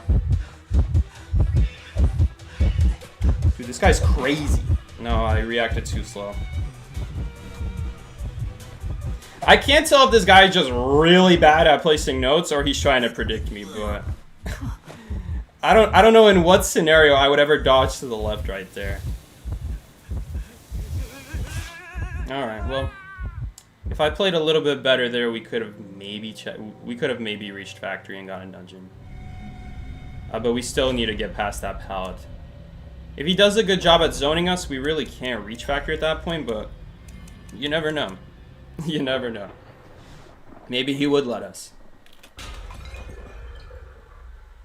He's pressuring me with the instant note. Yeah, he's pressuring me with the instant note, but the instant note still doesn't give a hit anyway, so.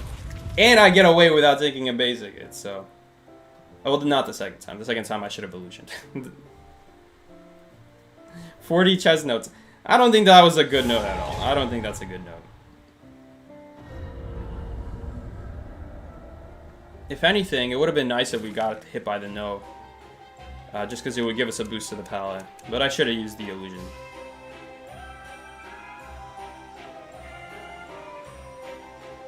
He's predicting that you're going to predict his prediction of your prediction. You see, that's what happened last time when I was playing Doctor and we got that violinist. He was going for some crazy notes. And so now, when I see this violinist, I have a completely different game plan.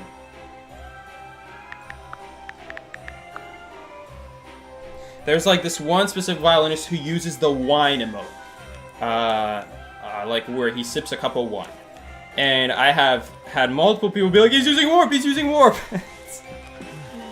It could fool even me if I'm not really paying attention. But he had peepers last game, so it couldn't be warp. But you can tell anyway by the animation. There is a difference. There's a difference in animation. Prisoner band, by the way, I'm shaking my boots.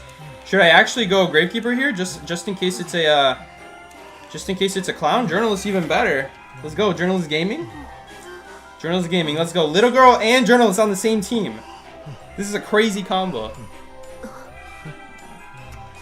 An updated rescue guide would help any of you win co-op. Actually, B4U was doing just fine. They were doing just fine. In fact, some of the rescues that they were doing, I would put as clips into the next rescue guide because it's very important that they come to the chair early. This is something that even I had to get used to because a lot of hunters you don't need to immediately get on the chair. But the thing is, it's a good rule of thumb to go to the chair as soon as someone goes down anyway. And that's what I said in my old rescue guide. And since then, I've kind of gotten more cocky. I've strayed away from it. Mercenary had 5 pads back then, so it didn't really matter if you used one on the rescue. Nowadays, it's more important as Mercenary to save your pads. And all rescuers, always, it was more important to go early. Except Mercenary, because Mercenary had just a ridiculous amount of items. And then they also added Symbiotic Effect, which I think it's Lizard. And then they added Symbiotic Effect, and so that encouraged me even more to go to the straight line towards the chair, and it was fine. It's fine to do that against most hunters. Not suggested, but if you're just trying to push for decode, and you know exactly how long it takes to walk to cipher machines, and you know if you're gonna struggle going in a straight line against this hunter or not, depending on your rescuer. Basically, I've kind of abused the fact that I know so much about rescuing that I started playing riskier. And the risk resulted in us decoding better for basically the same price. I still give you guys a really good rescue at the cost of like maybe an elbow pad far from chair. Which if we're having a winning game, that's fine. That's fine. It doesn't really matter that Mercenary costs 1 pad because Mercenary's not going to get chased that game at that point. This is going to be a four-person game when the last cipher pops. It's fine if he still has 2 pads, but you can't really do that anymore. You can't really do that against Opera Singer. You can't really do that against Hula Baloo, Go Man. all the meta hunters nowadays, you can't do that against. Let's not go for that. I didn't realize it was basement. Guys, come on, give me a break. I didn't know it was basement. You didn't say anything. I've been recommended to spectate the pros, by the way. We have 3 cameras. We have 1 rescue little bro. Happens to be the rescue little bro is not going to be that good. Unless he's just bad at smashing and hits the little bro. But if he hits the little bro, he's probably going to hit us with it. That is the issue. It used to be that Lizard couldn't hit both survivors at the same time, but they buffed Lizard's instant to be able to do that. Okay, let's get some symbiotic effect value while we're running so that we move 10% faster while we're going to the Cypher machine. So this is the advantage of symbiotic effect as journalist or acrobat or patient. You can actually hold your ability and still gain the percent even though I'm not even walking towards the rocket chair, which is very good. It makes it way better to run symbiotic effect on journalist and acrobat and patient for that reason. But they're not really rescuers per se, not in today's meta at least. Back then, yeah, but nowadays it's a little bit risky. Oh, the Tide on Acrobat? Arguably, you can still run. There's no way the little girl decided the best Cypher to do as a last one is right as he chaired. Right where he chaired. There's no way she decided that. Honestly, guys, if we lose this game, it's probably going to be because of this. I was expecting her to go Shack, so that Antigone has Big Bow and she has Shore. Or she could go to Big Rock or Middle. She has most of the map, but nope. Antigone really, anyway, can't Kai Big Bow. It's not a good area against Lizard, plus there's basement. But I'm just saying, by having Little Girl nearby, it gives the hunter more options. And also, Anticorean's flute is worse when survivors are nearby. I don't know, that was really risky there. I'm surprised maybe this Lizard didn't know the little girl was there. Okay, if she stealthed her way out, good for her, but I think that was an unnecessary risk. She could have just gone Shack. It's a safer kiting area, better than Big Bow. We will go for the rescue here, obviously. I'll try to save the little bro. Alright, we're not going to save little bro. It's a basement. Does he have Giant Claw here? I don't think he even needs Giant Claw, though. He doesn't even need Giant Claw to get this save. Or not the save, but... Oh! No! Never mind! He did need Giant Claw. He didn't make it. Oh, this is really bad, because now we have all 3 stars in the same spot. I didn't expect that. YouTube Studio crash. What's new? Yeah, this is not good. This is really bad, because now I would have loved to go do Cornfield instead. Like, now he blinked, and yeah, he doesn't have teleport, but he could still honestly jump here. He's trying to go up the ramp. Why? Why not try to chair at shore? He went up the ramp and failed anyway, by the way. No, we're not going to make it. Someone's dying. Oh, no, we do make it. We do. Okay, but it was really close, though. Oh, really close. Super close. There we go. It's the hermit guy. It's the one-trick hermit. Lizard jumping to you at gate is so scary. It's the equivalent of seeing flying puppets from Hellumber. Alright. Well, basement is what it is. Does Journalist get a speed boost when she uses her Orphe to the pallet? It doesn't matter if it's to the pallet, it just matters if she's near the little bro. It can be a rescue little bro, it can be a kiting little bro. It doesn't matter if he's near a pallet, it could be completely out in the open. Journalist just needs to be, I think, 8 meters, or I think it's 10 meters. I forgot what the meters is. You have to be a certain amount of meters next to little bro. So try to think of like a radius around little bro. That's how close you need to be, like a circle around little bro. And that circle has to be within, let's see. Surveying angle. Where is it? Not here. When you are within 8 meters of the little bro, you get a 10% speed up.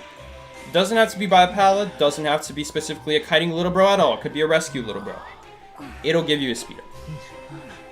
Yeah, you can use it for a speed ability, but in that situation, it's not so much about me getting out, it's more about both of us getting out, so. It's more of also like a overall distance thing. Like over time, it gives you more and more distance, that 10%. But if I use Little Bro in that situation by gate, maybe it would matter. It would matter by like 1 millisecond. Also, it might body block the gate, so it's not like I can anyway put it next to the gate. I could put it on the right side of the gate. But I think it's better just to save it for a potential body block, instead of trying to use it for a tiny speed boost that's not going to last very long, you know? I'm just going to need it for 2 seconds. 10% is probably not going to be the difference maker in that. Especially because anti-querying also needs to be protected as well, you know? Don't accidentally jump down, please, please. I've done that before. I've done that before where I accidentally drop down. Don't want to do that. Oh yeah, we were promised a Kerr match. Right. I mean, we can't play Explorer on this map anyway, though. This is not a good Explorer map. Do we have a good Explorer map at some point?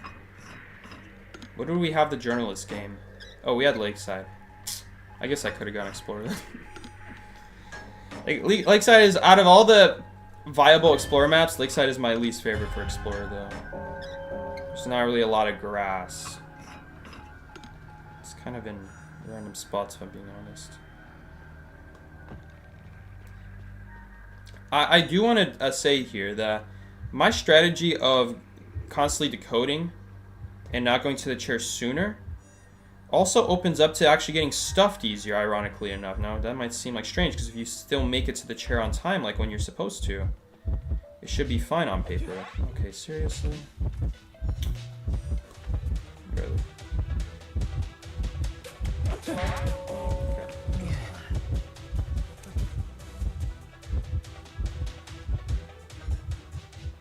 But Explorer 1, it has to be a good Explorer map. I am not gonna go Explorer when it's literally a map made of concrete. The whole map on Ever Sleeping Chinatown, they're made of concrete. Same with Church. I can't. I mean, Church is technically dirt, but there's nothing on the dirt, so it's like made of like gray dirt, a dirt I've never seen before, basically. This game is under wraps now for the not the composer, the queuist.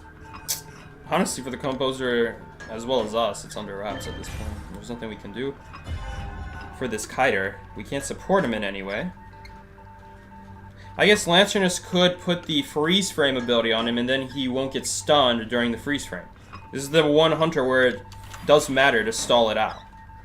Okay, so if he gets caught by the ball, it'll stall it out. But he does go down anyway, because it does not protect from basic hits. He also blocked off my cipher here, so this is really good play from the queuist right here. What did he even attach the other dot to? It's most likely gonna come from me here. Oh, there he is. Have to melee elbow pad. But you know what? The reason this game is basically over is because look at how fast he is for how long. He's so fast for so long, and then he's just going to use his 1000 presence ability. So we're in a really rough spot here no matter what. He actually swung there, hoping he would hit me.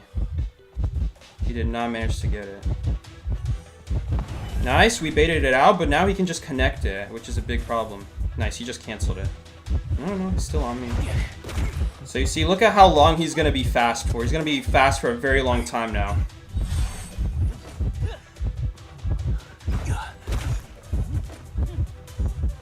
Yeah, we're not going to be able to make anything. Maybe I probably should have actually left that pallet up so we can go for a YOLO pallet stun, because we're not going to make anything else. Basement is there, but we don't have anyone to rescue me anyway. If he chairs me at basement, it would actually be better for us, because we would then be further away from the cipher machines, but it's not going to do it.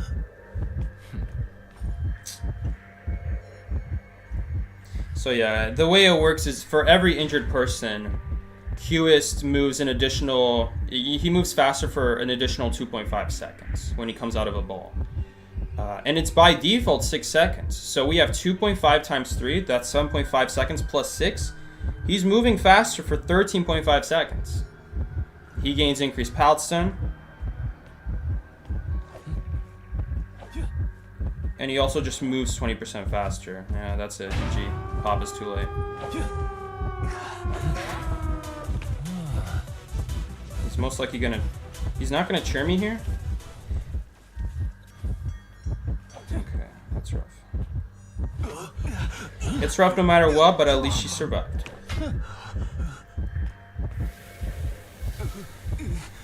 The shield doesn't protect him from the ball. I'm not saying it protects him from the ball. I'm saying it'll stall the stun out, right?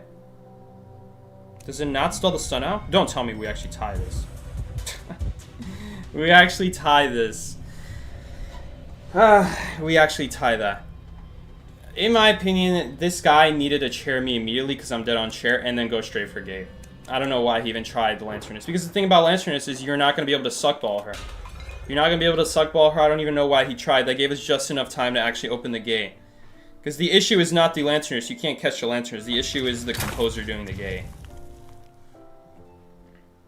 So, we tied that game, but we tied because of the Hunter's bad game sense right there. That was bad game sense. If someone's dead on chair, boom, immediately put him on chair. If there's like 3 people remaining, one of them's already dead and the other one's on chair, dead on chair, just chair that other guy immediately and go straight for the gate. He could make it. He could make it, but he just didn't do the right play. And even if they barely managed to open the gate in time, and the like doors are opening, you can still put the suck ball in between the doors as it's opening, and that could be your last resort. But right there, that that Q is just used the suck ball on the wrong guy and went after the wrong person. And luckily, that Lanterness knew how to play that situation. So that was really nice. It seemed like in general he didn't know how it works, how Lanterness works, because he was like swinging at air, and you can't hit Lanterness when she's in her invisibility. You can. It's not like Fair Lady where you can hit Fair Lady while she's invisible. It's not like First Officer where you can hit him while invisible. No. You can only hit her clone, and her actual invisible guy that's running around her main body, that can never be hit. And we didn't get a good Explorer map, by the way, so we're not going to be able to play Explorer. That's a shame. How did you manage to tie that match? He just went after the wrong guy. He needed to chair me immediately and then go straight for gate. That would have secured him a 3-man.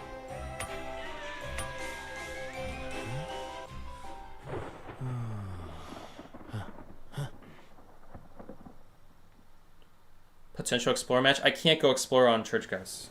It's not a good map for him. You stick out like a sore thumb. You're like a speck of dust on this gray dirt. It's not going to work. There's grass here, but these grass patches are too small to the point where you would still see a speck of dirt inside the grass. So it just still wouldn't work. Who is that Hunter? I can't tell who that Hunter is. I'm just going to say where they're going. Who was that? Was that Nightmare? I couldn't tell. That's a skin I haven't seen before, I think. Is that Essence skin? What are the Essence skins right now? I don't even know, dude. It's Escapologist. Whoever the new Survivor that just came out is, Lanternist, and Puppeteer. No, there's no new Hunter skins. Who is this guy? I don't know who the Hunter is. I don't know. Well, it's not Wu Chang. That's for sure. It's not Dream Witch. It's really not any mobile Hunter, so I don't need to worry about him. Was it Geisha? I couldn't tell. I don't think so. It was a little thicker than Geisha. I'm not saying Geisha's not thick. She's just not thick everywhere, you know? It was Violinist. Should've known, dude. It's that one weird skin that I never see. That explains a lot. We're seeing like the one Hunter that everyone is saying is the worst Hunter in the game right now. We've had 2 Violinists today now.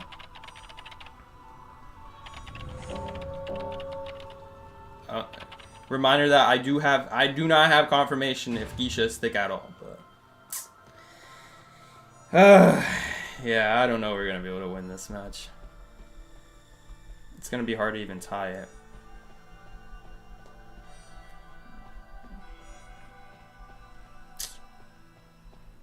So yeah, I never finished what I was saying earlier. There is a pretty big disadvantage to me still doing the Cypher Machine and shaking it, even though I know I'm going to make the chair. That assumes no Hunter intervention. Dude, like right now, we just got a free rescue. Look at that, because we went early in a... Oh god, it's this crazy Violinist again. He's on me! I mean, if he lost Composer, then that's totally fine using 2 elbow pads here. I mean, now that he's giving us distance, we're going to take it, though. We're not going to use 2 elbow pads if we have a choice. Okay. I'm here. Let's just get rid of this really quick. Okay. I'm just passing by. Dude, look at these YOLO notes. There is no way in hell that would ever work. You see how much space he still had left to dodge? How would that ever work? This is definitely the crazy violinist. This is definitely the crazy violinist who just throws notes at random. Not using the same skin, though. It could be a different violinist. But yeah, that's what I'm saying, guys, is that... I still didn't get to finish my sentence. By me doing the software machine, even though I know we're going to make it with an elbow pad, it is still not great because the hunter knows that we're shaking the cipher. The hunter knows where we're at. They're going to immediately go in our direction. We're going to be in a rough spot.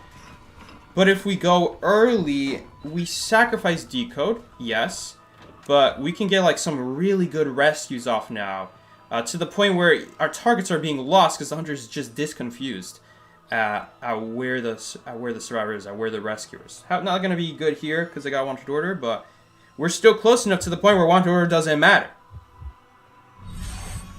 Right here, we're not gonna go for an early rescue. He knows where I am, so we're not gonna be able to sneak anything. We're just going to wait out the chair timer as much as possible. I'm also going to need a body block for this guy as much as possible. That is a very bad note. You should have saved that for the chair. Interesting. Is he going to go for the hit? He is. I'm not sure why this guy's not going for the farm right now. He should absolutely be going for the farm on the composer. He's in a losing spot. What did I say, guys? It's literally the crazy composer. It's crazy composer, crazy violinist. Who's going to win? Composer? No. Uh-oh. I'm out. I'm out. Not sure how much the cipher was there because we haven't seen a ping in a hot minute. More like 10 seconds, but that's a hot minute in this game's terms. He used Blink, so we should be fine. Oh no, but Enchantress is not on the gate. We have Anti on the gate. Okay, we need to get there ASAP. Woo! Not a great elbow pad, but it'll do the job. Give me that.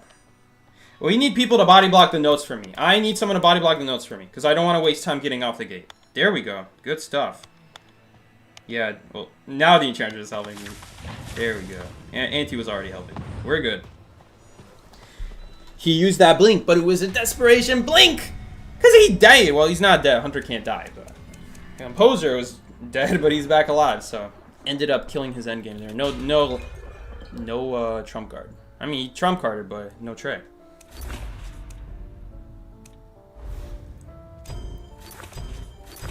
There we go. Happens to be that in that situation, our free rescue didn't really matter there.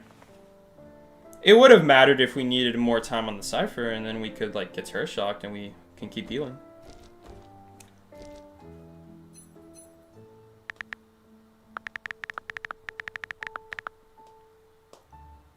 All right, good job. Good job, Dream Witch Main. Don't know this guy's name. Anyone who speaks Chinese will know this guy's name. I don't know his name.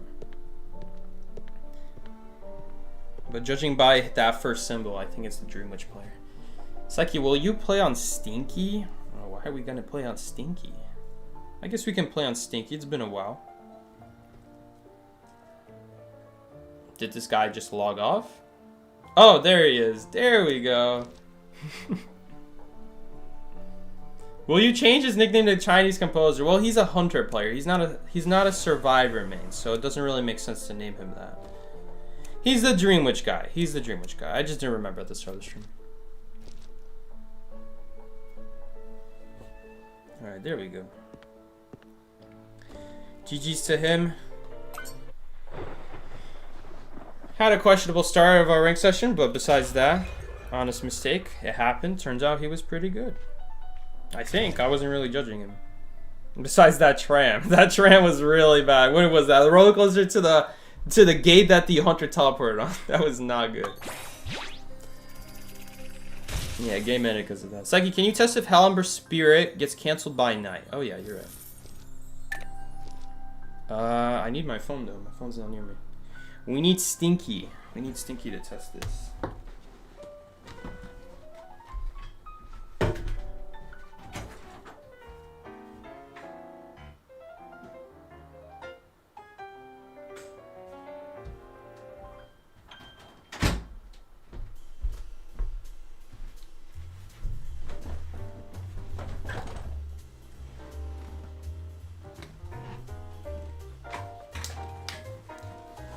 All right, so last stream, for those wondering what we're doing now, last stream someone asked me, does using the Fire Spirit for Helmber cancel ability? Now my question is, my answer is yes. I'm guessing yes. But what my next question is, does it get rid of Hunt if you get predicted correctly? So that's what I'm also gonna test. I'm sure using Flame gets rid of or not gets rid of, but counts as an ability.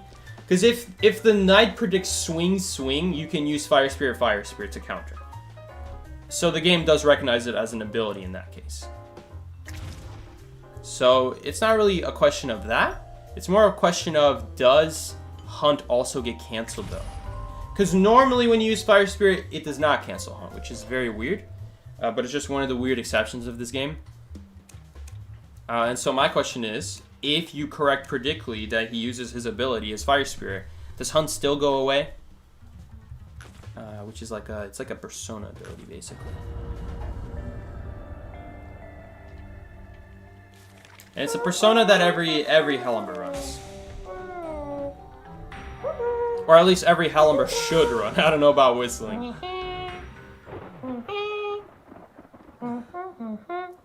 You got tricked today by a Ripper who canceled his warp to counter my Knight helmet. Ooh, clever.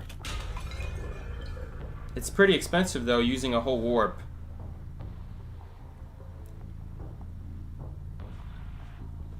He would have to open the warp and then close the warp. Okay. So let's get some abilities here. There we go, we got abilities.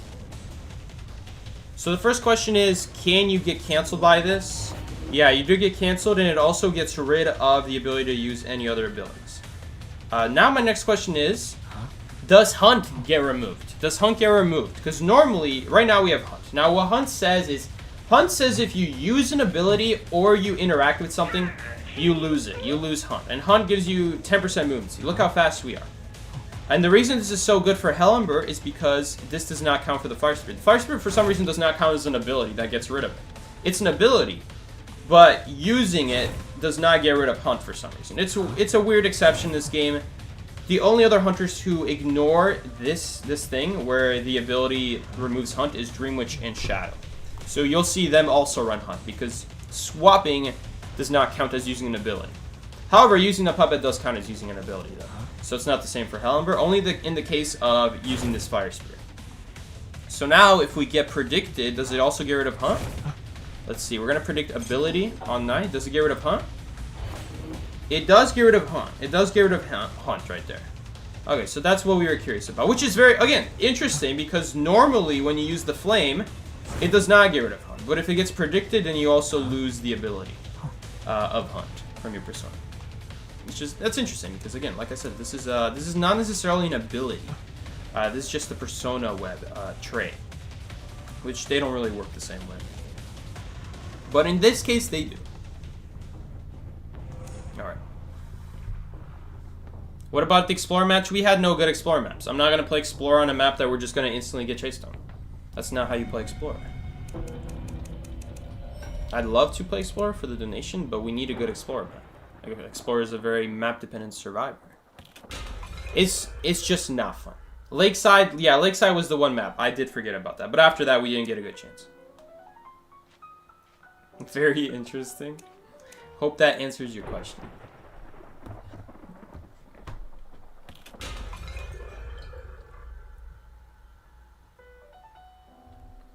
He used it already to go get to the Cypher, and he just canceled it while he was chasing me to remove the prediction. I'm guessing you predicted ability and nothing then. Because if you predicted double attack, then that would not work. Because he can only close the warp one time at that point. But you know, you have to think about it ahead of time.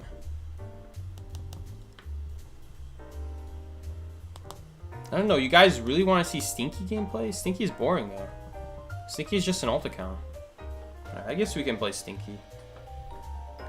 We'll play a little bit of Stinky, why not? Where's the thing? There we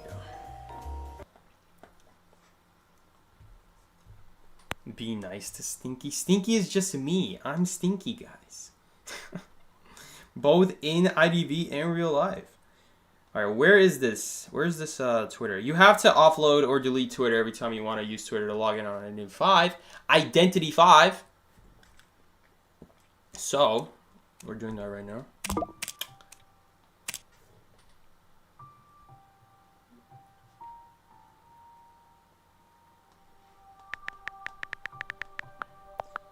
I don't know why we want to do Stinky Rank, because Stinky Rank takes like 10 minutes a match. But alright, whatever. We'll rank up Stinky, why not?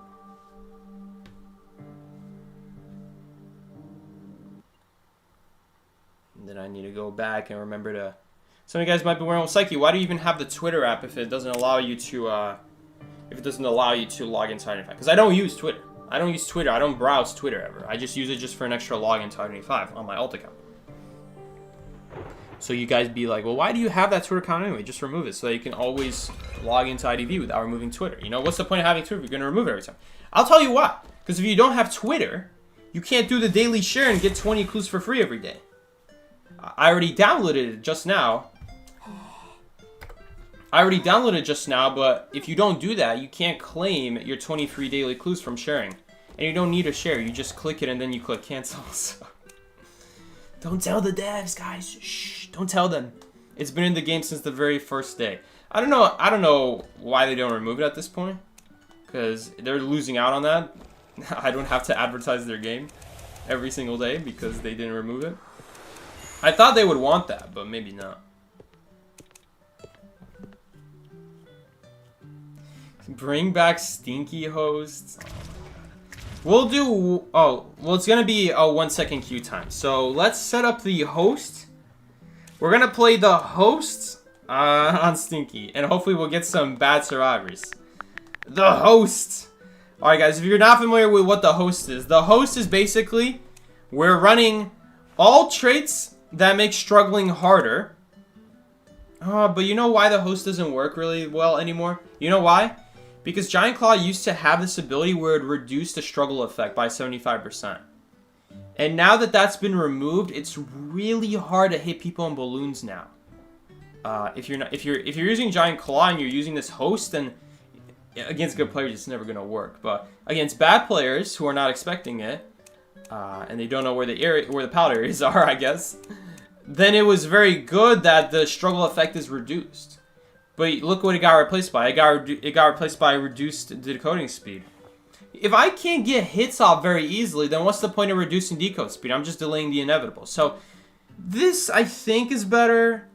I honestly don't know if Giant Claw is better than it used to be. Because I'll tell you guys one thing. Giant Claw, being able to not get pushed around as much, was actually a lot more helpful for actually getting to the chair you wanted to. It basically negated all of it. It made you go in almost a perfectly straight line. That's why the host worked. Now, Giant Claw, you don't want people struggling from balloons in the first place if you're using Giant Claw. That's the whole point of running it. So, what is Giant Claw useful for? If someone gets rescued while you're picking up. So like a forward, an archer. If you get stunned while picking up, it puts a 25% decode reduction on all survivors. This is a very mid tray. I don't think this is very good because, logically speaking, if someone is rescuing out of balloons, then only 2 people are decoding is the issue. And in some cases, only 1 person is decoding if there's 1 cipher remaining. I guess it's better. I guess it's better than the old Giant Claw if you're getting, like, balloon rescued from. But that's not how you deal with harassers. You don't deal with harassers by constantly picking up. Unless it's like Archer. Then Archer, if you get stunned, you can immediately knock down the person. But again, that's only if the Archer chooses not to body block for the person. Then it could be a little bit scary hitting the person that she just rescued off of balloons. And that's also assuming that they're in like the animation of rescuing themselves from the balloon, the survivor.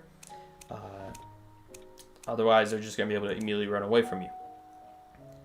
This is really bad now. I'll still do it. We'll just do 1 match, but just know that this is probably not gonna work as effectively anymore because of that. Okay, what else do we want? I forgot if there's anything else we want. It still reduces struggle by 15%, but the actual effect where hunters move left and right every few seconds is not reduced anymore, so it's worse. It's actually worse for the host. Also, by the way, this does not reduce self-healing speed. Common misconception. It used to, now it doesn't. This reduces self-healing speed. So After Effects will run that. Honestly, there really isn't that many good things anymore for the host. I guess we could run this. Faster balloon. Yeah, impact now reducing healing speed is kind of sucks now for the host, obviously. It's probably overall better if you're actually playing the game, though. Yeah, I guess we'll run this. We'll run Vigilance since we're never going to chair anyone. Could be fun. Exhibitionist? I don't know if this affects chair, like balloon recovery. Maybe it does. Hard to say. Anyway. Within the range of 25 meters. Yeah, none of the rest of this stuff is really going to be useful. Maybe Street Sweeper could be useful. Street Sweeper might be useful. Is there anything we can remove? We need this. Whatever, let's just go with this. We have 5 extra points, though. Is there anything else I really want to use? We could try Exhibitionist, why not? I think it triggers on like balloons, but I'm not sure. And hopefully we get some really bad survivors, because like I said, the fact that struggle speed, the struggle effect is gone now, in some cases actually makes Giant Claw worse now.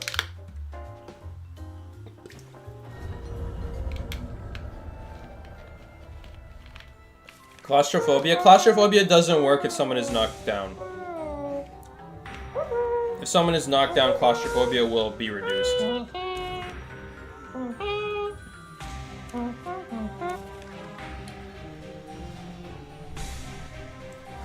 What claustrophobia says is if there are active survivors. Alright, this means if they're knocked down or in balloons, this does not count as an active survivor. So if I have 4 people alive, and what is it? If I have 4 people alive and one of them is in balloons, claustrophobia is losing almost all value. It goes from 65 to 10% slower. So there's still some value, but it's not really any good.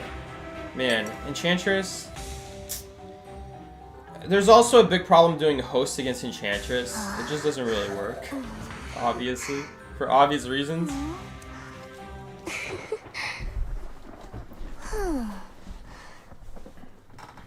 Remember Invisible Blood Queen? Oh yeah, I remember.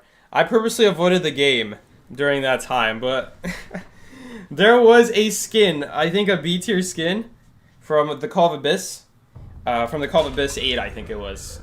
And you couldn't unlock it day 1. So there was a while where the devs didn't know about it, because you had to get a certain amount of Call of Abyss points first.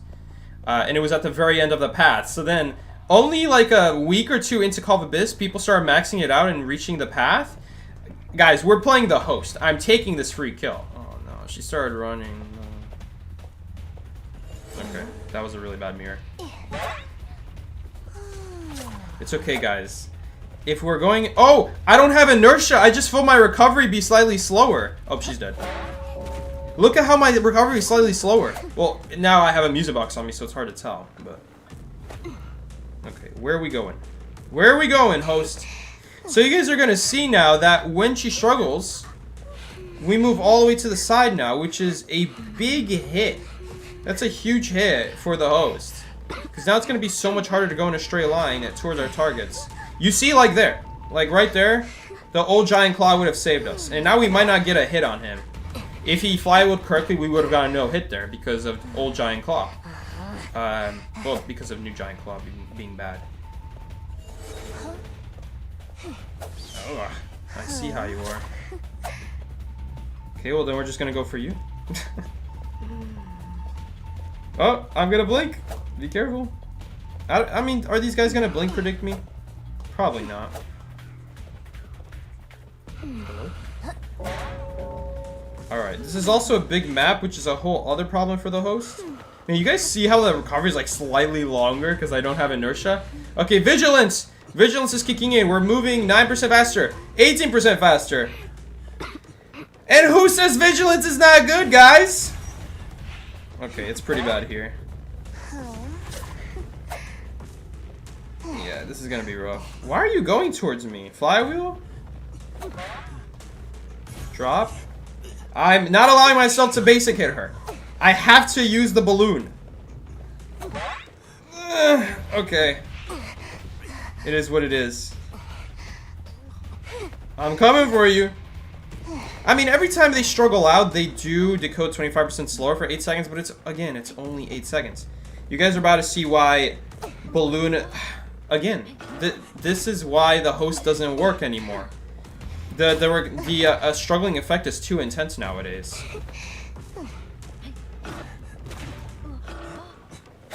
Okay, he's dead. There's my last vigilance. Yeah, this isn't really gonna work. The map's too big.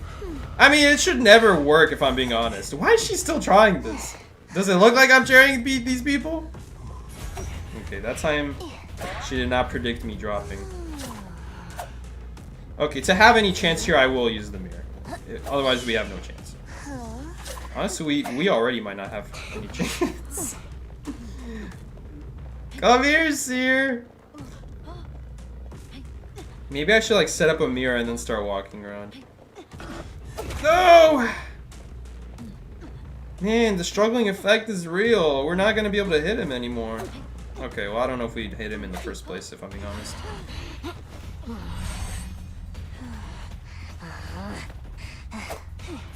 Oh, we're dead. She actually stood nearby. We have to go to the cipher machine. Our last shot is going to the cipher machine, guys. Hopefully she just goes down here for free. Nice. Oh, it's almost prime, guys. Oh, it is prime. Yeah. Host doesn't work in 2025, guys. You don't have to touch it. Oh god. Yo, come here, dancer. Nice flywheel. Alright guys, the goal is tie. We're never catching that lawyer in that pallet area. The goal is tie. Did I allow myself to chair in the end game? Man, it's so hard to walk around these pallet areas because the struggle effect, see? It's really rough.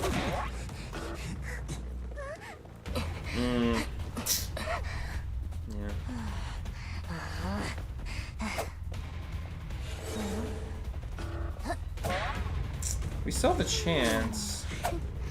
We're just gonna chair because realistically, I don't think we have a choice. We're not gonna be able to hit him there. There's no way. It needs to be like a map like Moonlit. Moonlit is our best shot.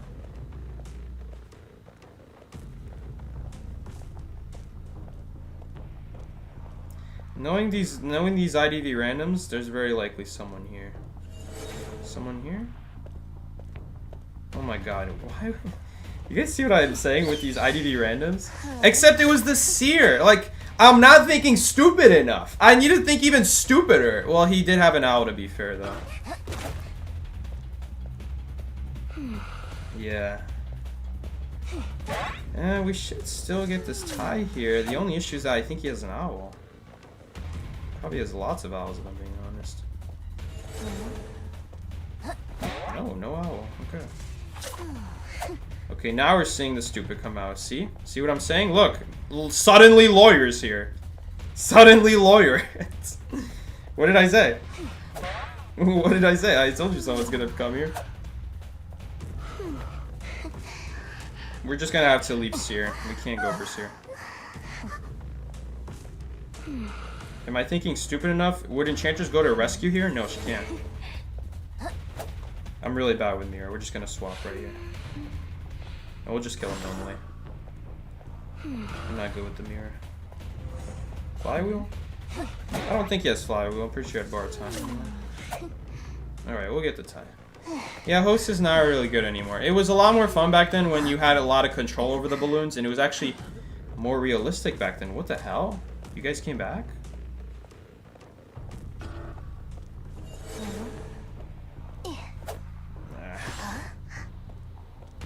Hold up. Ugh.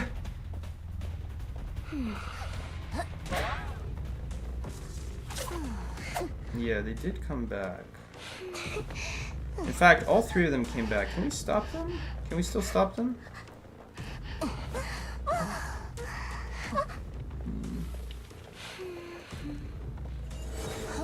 Oh, they're healing. Okay. I'm still gonna keep... It's still nice that we have the mirror there to see behind the walls. Oh no, we don't, because it's too far away. If I had to guess, there's probably someone right around here. Oh yeah, there they are. We could still get this game here. I was hoping to get the hit before she stuns. Bro, these flywheels. Inertia! No inertia! Oh, I'm so bad at Blood Queen. It's alright. We'll get this guy. We'll try to cut this guy off as well. There's no dungeon here, so we don't need to worry about that. Can we get him? No, we cannot. Hopefully Seer stayed back.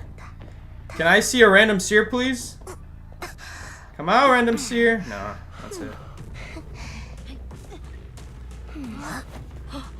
I mean, at the very end, they basically just turn into a regular match. Which I guess in its own way could be a fun challenge. Like, can I still get a good result as Hunter when I let all 4 survivors decode for free? Like, I could do that. Maybe I could do that.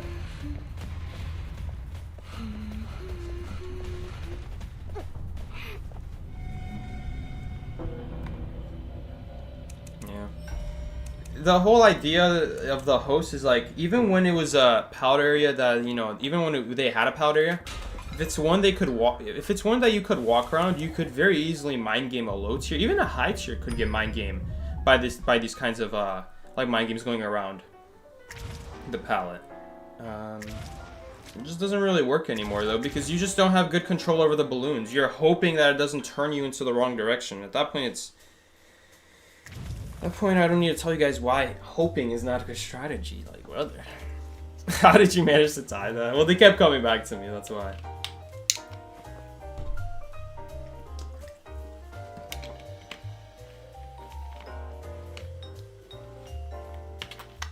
That's actually a challenge in Dead by Daylight. See, the thing about Dead by Daylight is that Dead by Daylight doesn't have bans, though, anywhere. Which, by the way, I don't understand why they don't separate rank and quick match. It's one of the dumbest things, and one of the dumbest things about Dead by Daylight and why I hate Dead by Daylight. And it's part of the reason why we have so many people complaining about sweats, and then we have another side of the game complaining about there being no esports side. Although I have more to say about the people complaining about the sweats. Personally, I like playing the game seriously. I like playing games seriously.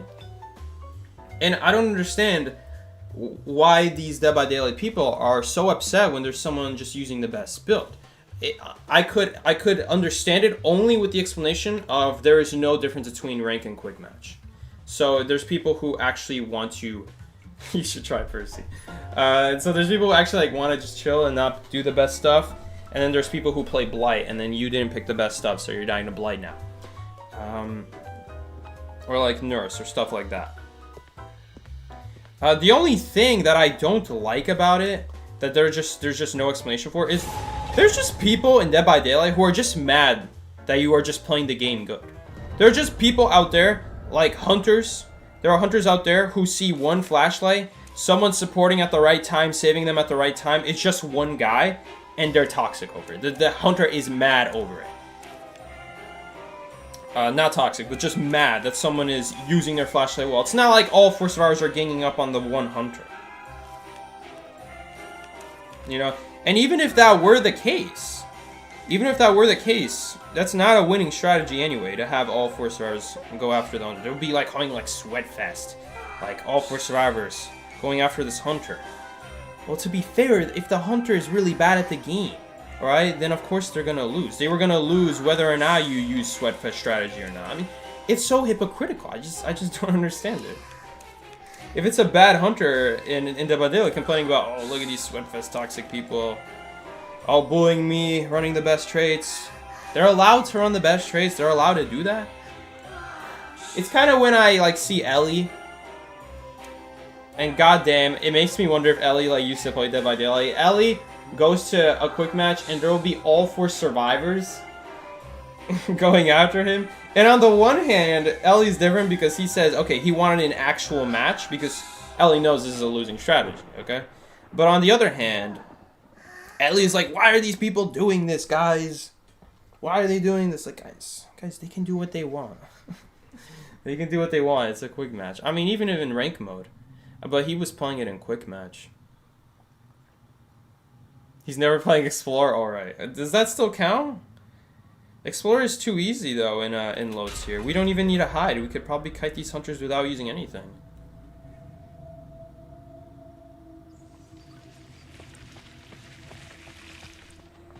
I will say, I will admit one thing, though. Again, another thing where I don't think you can complain about people wanting to play the game seriously. That's not something you can complain about. What is a better thing to complain about is why are the low tiers getting matched with the high tiers? Like, okay, the high tiers know more about the game. They're more serious about the game. They know every little thing about the game. And they're getting matched with, like, noobs. All right? They're getting matched with, like, complete noobs here. And in a way, we kind of have this problem with IDV. I mean, I'm doing it right now. To be fair, I'm literally doing it right now. But I'm also stuck with other survivors who also don't know what they're doing. So it's not like I'm going to destroy the game here as just my one survivor. It's more annoying when you have 4 survivors that are really good. That's going to be a problem in every game, though. Right? People making lower tier accounts, okay? That's just how it is, alright? It's going to be like that in every single game. But in Dead by Daylight, these people are not intentionally making low tier accounts. There's just no ranking system to really figure out. I mean, they have MMR, but MMR is not a good way to base it off of. MMR is basically whoever plays the most as well. Especially now that you don't lose pips, I think they're called. You don't lose pips, you don't lose those things that rank you up, and it's also not very hard to rank up. You still have this problem of, like, people who have no idea what they're doing, matching with people who know what they're doing. Okay, and so the people who know what they're doing are angry at the people who don't know what they're doing. But then it kind of becomes like, does anyone know what's going on? Because Dead by Daylight is such a confusing game with so many things that are now written in the book for you to read about. Like, favorite example I love to say is Xenomorph. It says nowhere in his abilities that if you put a turret next to the tunnel he comes out of, it just gets disabled. And so there's lots of survivors, they put the turret next to the tunnel, and they have no idea that it doesn't do anything because it just instantly gets disabled. It's purposely done like that so you cannot camp tunnels with turrets. And it just makes no sense. It just makes no sense why that's not written anywhere. And so Dead by Daylight, on the one hand, is like, okay, it's a very confusing game, and there should be a ranking system. But on the other hand, why should it be so confusing? Why should it be so confusing? I mean, we have lots of problems with Dead by Daylight. I love to crap on Dead by Daylight. I have so many things about why I hate Dead by Daylight. I see Dead by Daylight streamers and content creators always complain about Dead by Daylight. And it actually gets to the point where I purposefully tap on YouTube, do not recommend me this channel, this video, because I don't want to see Dead by Daylight content. Now, I love the concept of 1v4 asymmetrical games. That's why I'm playing IDV 5. That's not the issue here. Oh! Why did I randomly crouch? Can you hit the chair for me, please? Can you hit the chair? Dude, look at my magician. Look at what he's doing.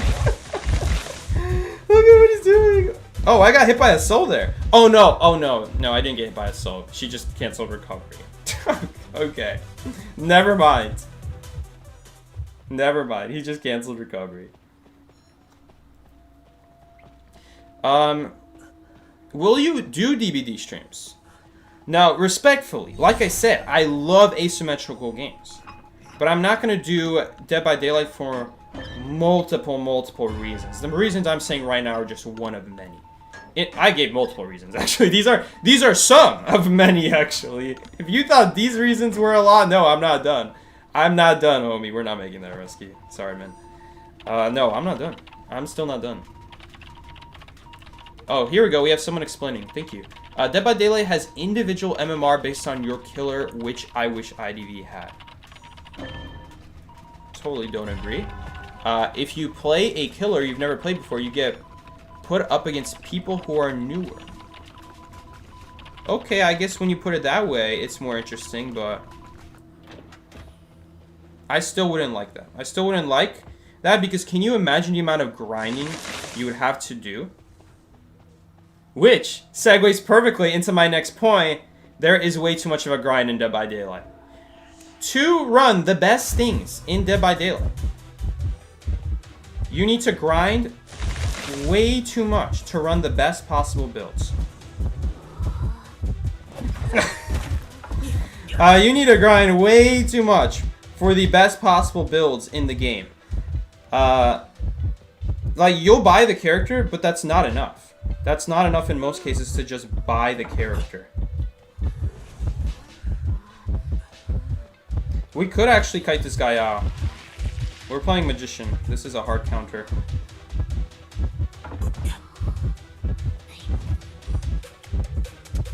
This poor... Oh, he has confined space. This is not good. We might die here now. This time your vision. Confined space on a big map. Interesting. But anyway. The whole reason I'm not going to play Dead by Daylight is multiple reasons. One of the reasons is the grind is way too much. For you to get the best builds, it's not enough to just buy the Survivor. You have to then play way too much of that Survivor. Way too much. We're talking maybe 100 hours? 100 or so hours. I think when it was the birthday event, you could get it so much faster. But when it's not the birthday event, we're talking progress is delayed by 4 times less, 5 times less. You're getting 5 times less progress because of the fact that there are not bonus blood points. If it's like a birthday event, each person gives like 100% blood point bonus, okay, if they do a certain offering. So you're getting 5 times more blood points than normally. You are progressing 5 times faster than normal. Okay, and that means in just a couple hours, you could max out a character and now you have traits to use for all your characters. But the issue, that's just one issue, is that the grind is way too long. The second issue is that some characters are paywalled. And I don't mean some, I mean like half the cast is paywalled. Why are they paywalled? Because they were collab content. They were exclusive collaboration content. I wonder if the dog is going to bark today because he's really sick. I'm worried he's going to die. Like, he can't even walk. He'll walk a few steps and just stare at just the room. It looks like he's about to die. I left our dog outside, and for like an hour, 30 minutes, he didn't come inside.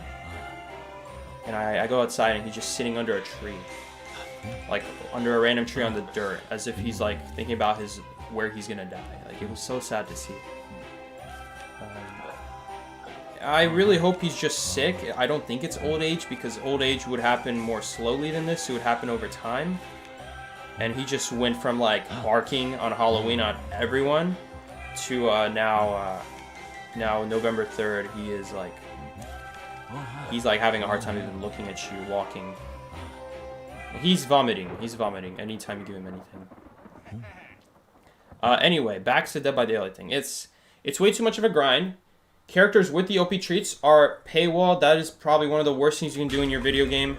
Paywall things. Okay, grind is one thing. Okay, at least you're encouraging your players to play your game. Even though, in my opinion, it's going to take way too long. Like in IDV, it already takes a long time to get every single survivor in this game. But the good news is that clues are given in many, many ways. And the devs are generous with it. Now, don't get me wrong. It's still going to take you a long time. It took me a year just to get the survivors were like back when First Officer was the newest survivor. That's when I unlocked all the survivors and hunters in the game.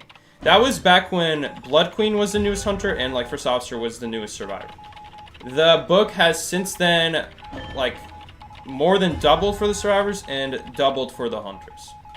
So if it took me a year to collect all the clues for those survivors, granted there are also more ways to get clues nowadays, then it's going to take for sure longer today. Okay, don't get me wrong, it's still a grind even today.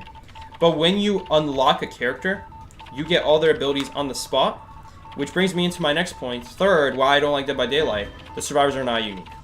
Because of the fact of the whole grind system, could actually be fixed if every survivor was just their unique survivor.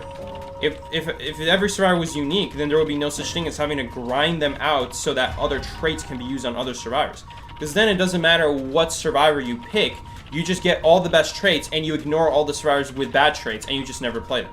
You technically never have to play those bad traits. You could play them for fun, but if they're paywalled, why would you? Why would you? There's just even less reason to buy it then. You literally cannot buy it unless you want to spend money. Okay, so what do we have so far? We have way too grindy because the game encourages using multiple different traits on the same survivor, even when they don't own that trait. Okay, which segues into the point that that survivors are not unique. That because of the fact that you can grind survivors to put traits on each other, it causes another problem where survivors are not unique and no one cares about survivor releases. No one cares. Guys, why do you think there's so much hype around new hunters like the Crossu? Partly because Crossu is really OP, and no one cares about Dead by Daylight not Dead by Daylight, Walking Dead survivors. Did anyone care? Everyone was too upset about complaining about the bugs in the game. That they're not even worried about new survivors. On the one hand, guys, I'm sure they have a right for the game to work properly. On the other hand, they literally like it's like they don't even care that there's new content. Which, I mean, is that a problem? I feel like that might be a problem. Please crawl to a wall. Okay, bye. Well, we still have half our football. And we also have Tide Turner. You guys think this guy's smart enough to know that I'm opening a chest if he hears the chest sound effect? He's probably not even paying attention to it. Oh, I'm playing this cocky. Hopefully we get another football. Oh, okay, we didn't. Oh, that can actually be useful, though.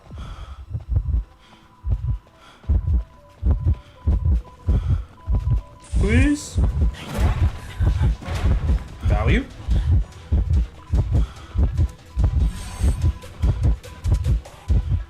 Ooh, clean flywheel.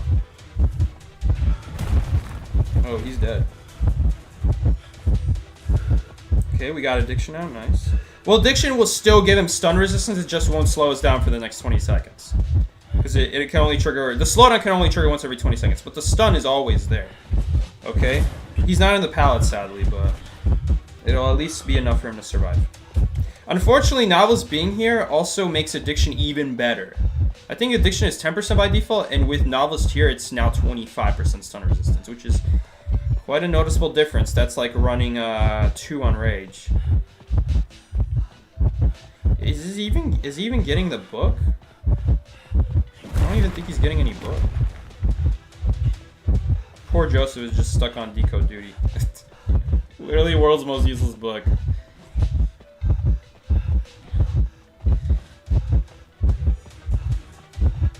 Okay, we can't go for it. Honestly, he could have hit us there because there's a chair along the way, but maybe we'd survive using the pallet, who knows. Goodbye! Go to the moon, little one! Okay, what are we doing now? Okay, we need to go help that cyber.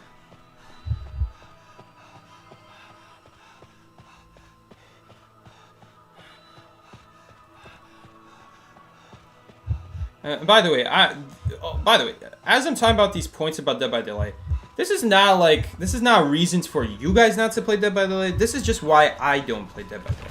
It's very possible that someone here doesn't mind playing thousands of hours so that every survivor can have every trait. Personally, I don't think that's realistic. But I'm sure no one is against the fact that the book should be clear. Not the book, but the character descriptions should be clear. Dungeon is graveyard, by the way, Joseph. Like, these are things that are just straight up improvements to the game that I don't think anyone would complain about. It would help a lot of the confusion about the game. Can't do anything. Maybe it's flywheel? He's not gonna make it. Oh, he stood for a second. No, he still doesn't make it.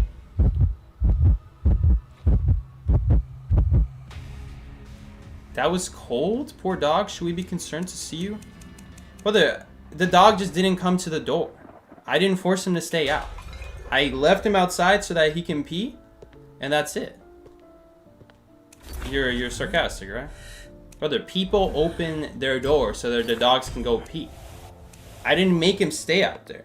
I didn't know he was in that condition. I didn't know he was in that bad of a condition.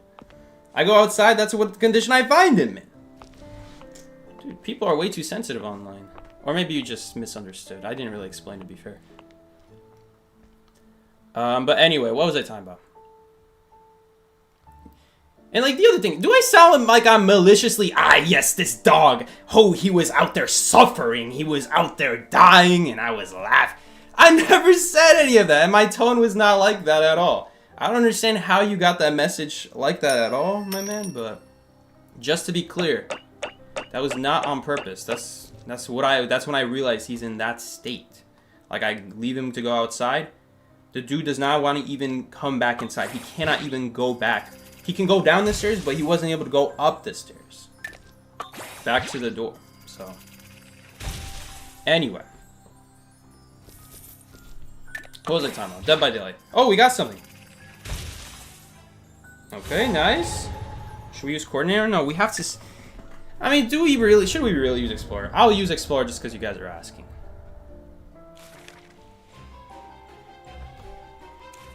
Okay, where were we? Too grindy. Characters can abuse traits on other characters so that stars are not unique. What else? Paywall for certain characters. And we haven't even gotten into like the gameplay portion about talking about Dead by Daylight. I don't like the gameplay portion either. Which is ironic because I said I like 1v4 games, but I like the way IDV does it better. Someone actually banned Lucky Guy? That's crazy. This person must be trolling or something. I don't think they're trolling. This is like someone that I've never seen before on the stream. It's probably like a silent viewer. And they got really offended by me accidentally leaving the dog out there, not knowing that he's doing that. Guys, I've had times where the dog is barking for an hour straight. And that's what he's doing outside. We'll go explore. We'll go explore, just because. We'll run Tide Explorer. No, we probably shouldn't run Tide Explorer. Well, we'll hide, right, guys? You're scared Lucky Guy was banned? Opera Singer time?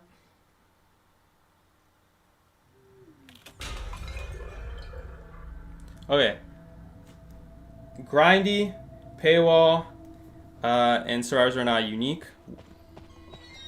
Where are we going next with this? Survivor, the Hunter did not spawn near me. Hunter either spawned on one of the shores or Big Bow. Okay. What did I say after that? I don't remember what I said after that. Alright, come here, Nightmare. What did I say was the fourth point? I actually can't really code here. Brother! Guess we'll hide here. This is not a very good hiding spot, but he probably won't see me anyway. I swear, if you circle this useless pallet one more time... Well, it's not a useless pallet. But all the other pallets also work against Nightmare. Where was I going with this? Yeah, I don't remember where I was going with it. Oh yeah, I guess the fourth thing I will say is that things in DBD are cheaper though. IDV is overpriced a lot. All the characters are free in IDV, man. They're all free. In Dead by Daylight, you can't buy half the survivors or half the hunters because they are what's it called? That's what paywall means, by the way. When I say paywall, is that you cannot buy them with in-game currency. Right away, if you can't buy something with in-game currency, that's a paywall right there, and that's a big red flag. If you mean skins, you're probably right. I think you are right, but that's not my concern. The skins is not my concern. I want to have an actual playable game. Can you please give some kite advices for beginners? I can't kite effectively? Sure. We'll talk about it in a bit. But, let's wrap up the Dead by Daylight thing before I forget. So yeah, the fourth thing, I wish they would explain the book better. Okay, and then we go into the game. Someone made a good point, and this can be the 5th point. The maps are way too dark, and so you have this really bad situation where there are players using shaders because there's no option in the settings, so some players just have just a straight up unfair advantage over other people, and the devs don't really do anything about it, so it's just basically allowed, and you just have to go out and get shaders for yourself. Which, just in general, I just don't like looking at such a dark game. That's why I really like that cornfield game map. The one map with cornfields. Because it's really bright, except then they ruin it with the cornfields, making it very hard to see. So it doesn't really matter. That map also used to be dark, though. Enchanters go to rescue? You might guess, brother. And that's like the 5th thing. Alright, the maps are too dark, so it's really hard to tell what's even happening. And then like the last thing I will say, maybe I'll come up with more, but this is the last thing I can think of. The 6th thing, and this is by far my biggest complaint about Dead by Daylight. The areas are randomized. The areas are randomized. So on the one hand, you could be like Psyche, but doesn't that mean every game is a little bit different? Doesn't that mean it's actually even more unique than Dead by Daylight? I would argue no. I would argue no. I would argue that it's actually less unique than Dead by Daylight at that point. You want to know why? Because on like a couple of the maps, they reuse a subset of palettes and windows of window areas. They even have names. They're called jungle gyms. There's like one with the T-walls, which I used in one of my videos, because we do have a T-wall area in IDV 5. The difference is IDV 5, every map is original. Every map has original kiting areas that you're not going to see on another map. Sure, they reuse Shack, but that's really the only thing. The actual palette areas themselves, like, you're never going to find another area on any of these maps that have exactly these hay bales and these crates and exactly this tall wall here, which makes it bad for wax artists, but good for wax artists on these spots. I actually randomly got a crow. There's no area like that. There's no area like that.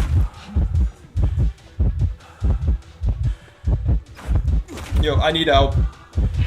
Okay, he's just blinking.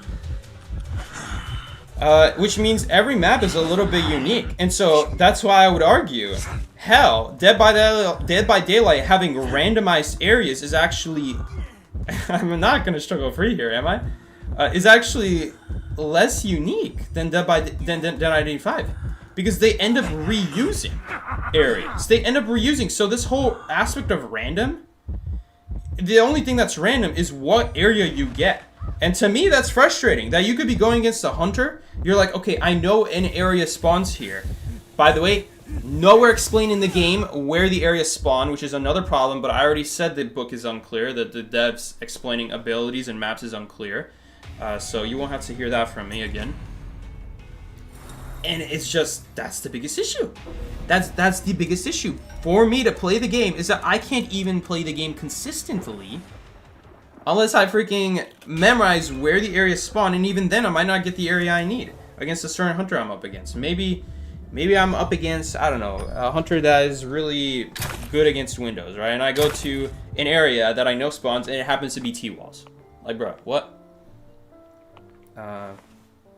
And I just don't like it. And then the more you play Dead by Daylight, the more you realize, oh my god, they're just reusing the same areas. They're just reusing like a subsection of 5 or 6 different areas. And that is by far my biggest issue with Dead by Daylight gameplay. I don't like it. Some people might like that.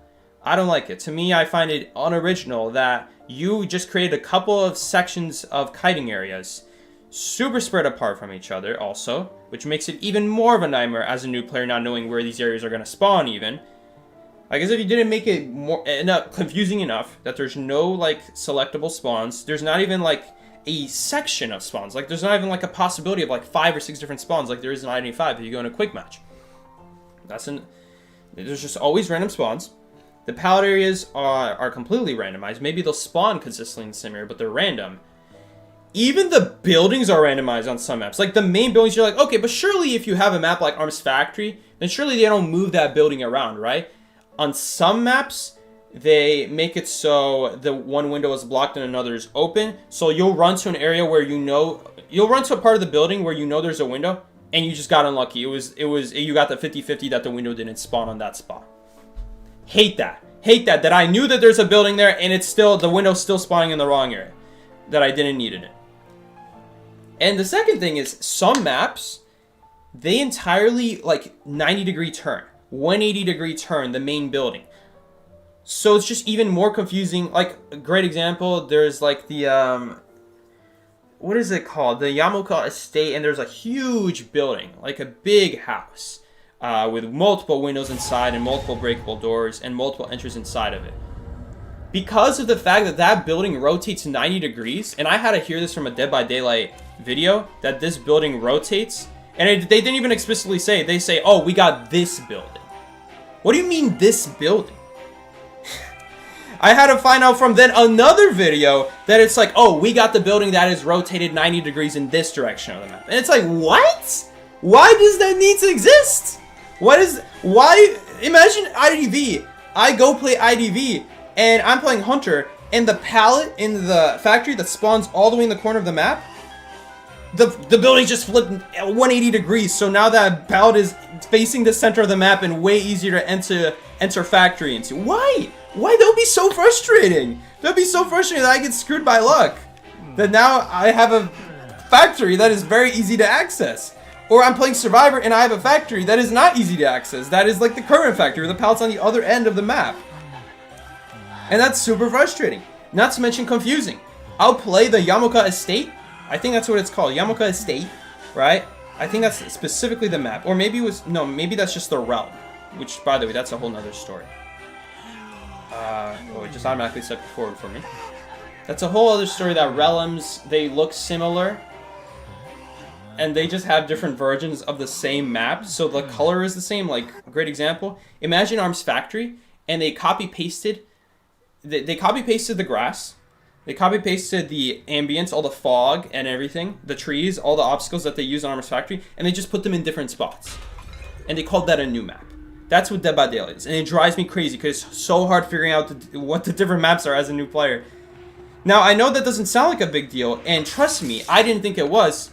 But then when you combine it with the fact that there are random pallet areas that are constantly changing, and even the main building is changing directions, you might not even realize that the Yamoka Estate with the big house is the same Yamoka Estate from a match ago, or 2 matches ago. It's just that the house rotated, so you didn't even realize. You just went on the side of the house that you didn't even get to explore that one match. Like, wow, what is this house? Oh, so it's a different map? No, they just rotated it. And it is so infuriating. It is so infuriating when you find that out, like, okay, so this whole time I thought I was playing on a new map, or I spent time in customs exploring the map, just for you to tell me that there was no point of that because the rotations change. The pallet areas change. There's not as good of a pallet area next to a certain place as I think there is, because that can change. Nice pallet, nice terror drive, by the way. Was that on slide? Yeah, that was slide. And it drives, like I said, it drives me mad. It drives me mad that this game is totally up to luck half the time. That I can go to an area, and if I didn't get to scout that area ahead of time, if I'm first kite, GG's, dude. I don't know anything about the map. I knew some stuff about the map when I loaded in, and I have to quickly absorb it all in, and as a new player, you can imagine how nightmarish that is. Imagine new players starting IDV. You know how hard it was, like, getting used to the, what's it called? Getting used to the freaking, like, maps in general? Like, Moonlit is a huge map. There's a lot to learn about even just Moonlit. Alright, and then you have to memorize that the broken carousel is specifically next to that stop at the roller coaster. And that otherwise, you have to not confuse it with the working carousel. Even though they are distinctly different, you might confuse which side of the map you're on still. And that takes time. Like, that just straight up takes time. Okay, interesting. Does she have excitement? She does have excitement. I should just assume that all these hunters and lows here have excitement. Batter is honestly a way better pick in loads here just because all these hunters are running excitement and they're so bad, but it doesn't matter because the survivors are even worse. Survivors are even worse at kiting, so them abandoning a whole tray just to run excitement actually means nothing because the survivors just go down instantly anyway. Brother, they could be running the listen and they would win the match. Like, see what I'm saying? To be fair, it's not their fault. I mean, they just started playing the game, so I'm not gonna complain about it.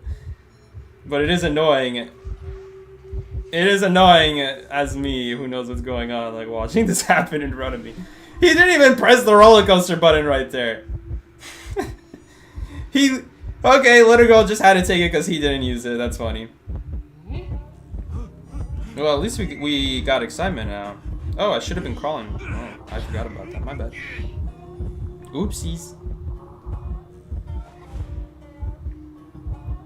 Actually, well, honestly, Geisha's so buggy though that we're not actually guaranteed to necessarily kite her out, even if I struggle free. Like if we use this pallet, if she just knows how to dash, we're screwed. She just dashes over this wall, and I'll have to predict her with a vault. Okay. Are we even gonna get this before half? We're not. Rest in peace. So sad.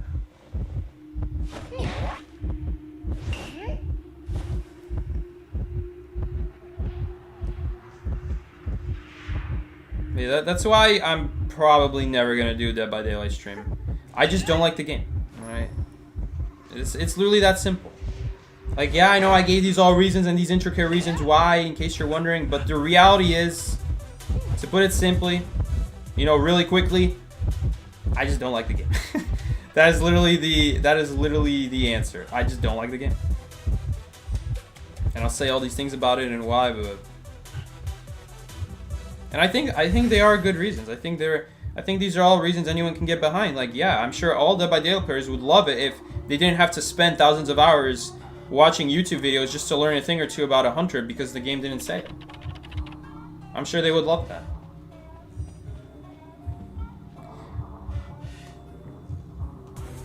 And I'm sure all the sweats out there would love a special rank mode, you know?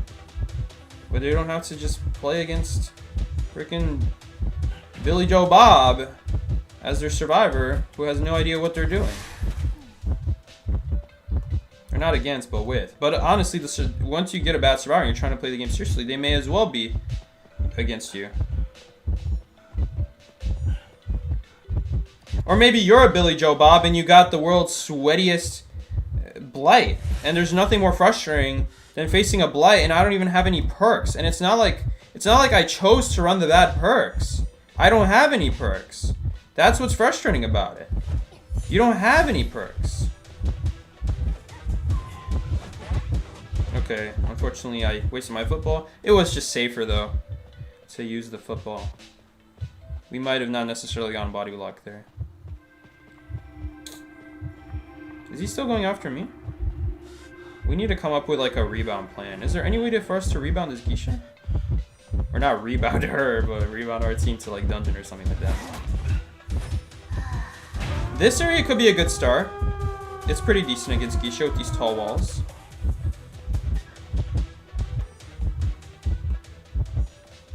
Oh, she's leaving. Okay. But yeah, imagine if this was Dead by Daylight.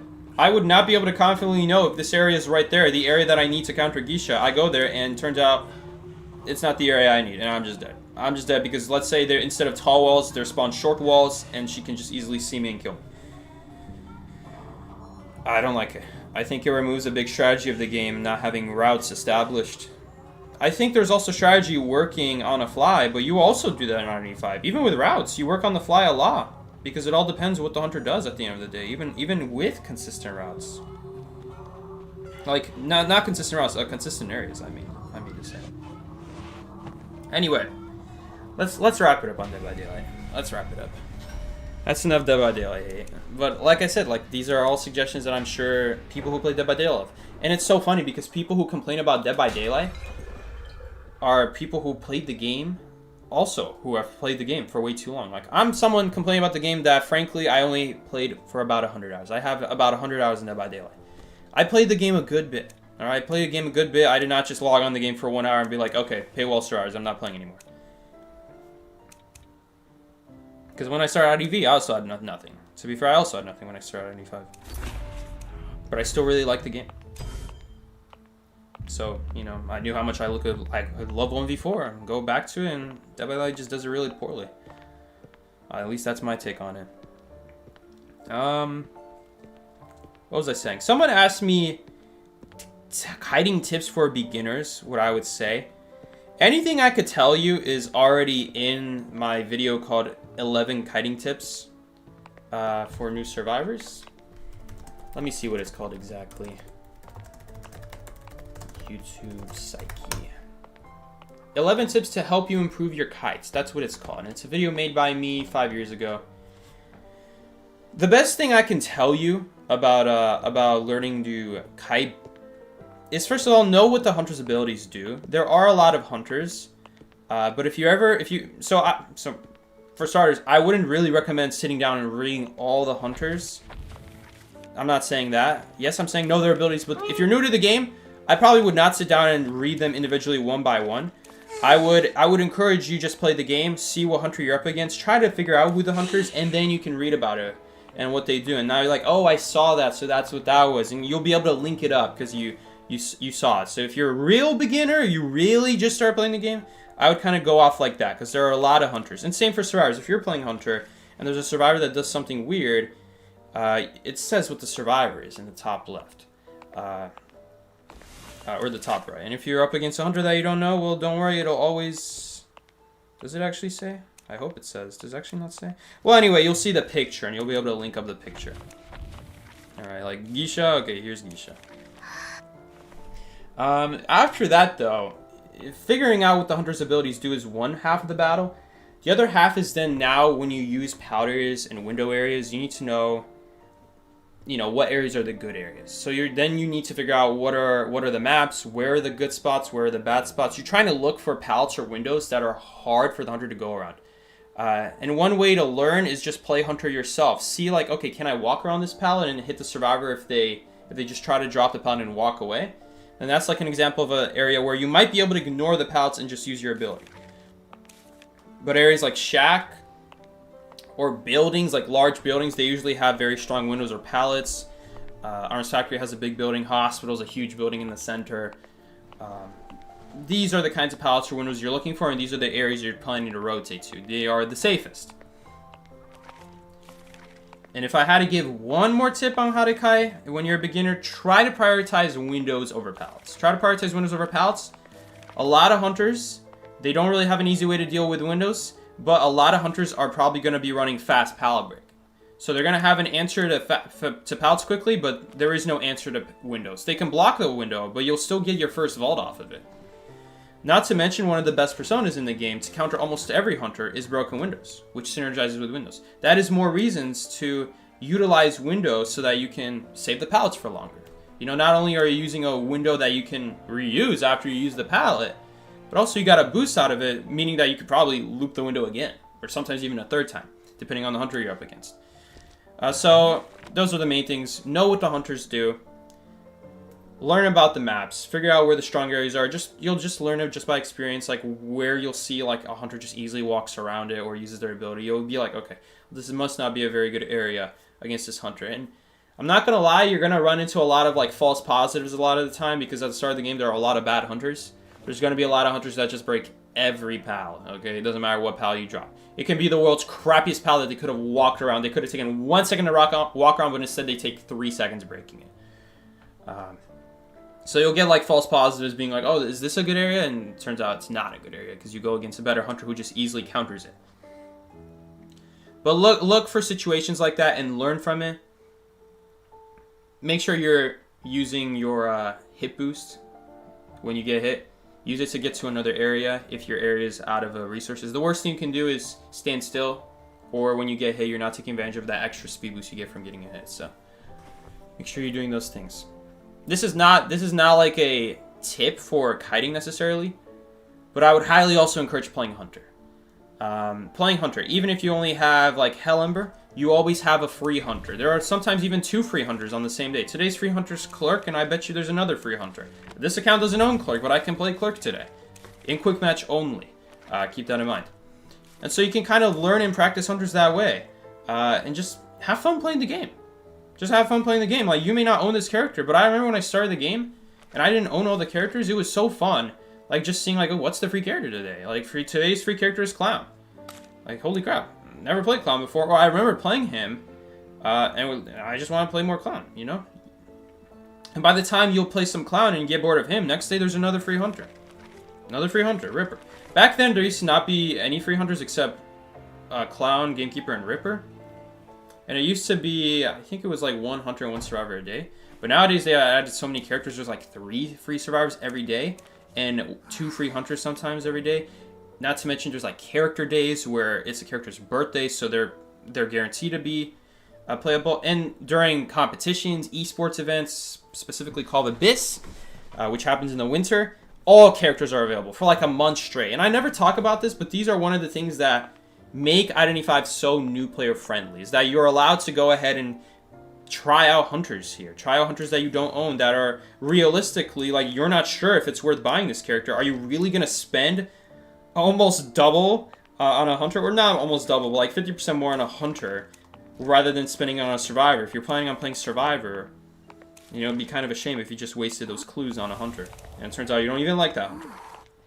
Lets you try out the hunter. So yeah, definitely play hunter.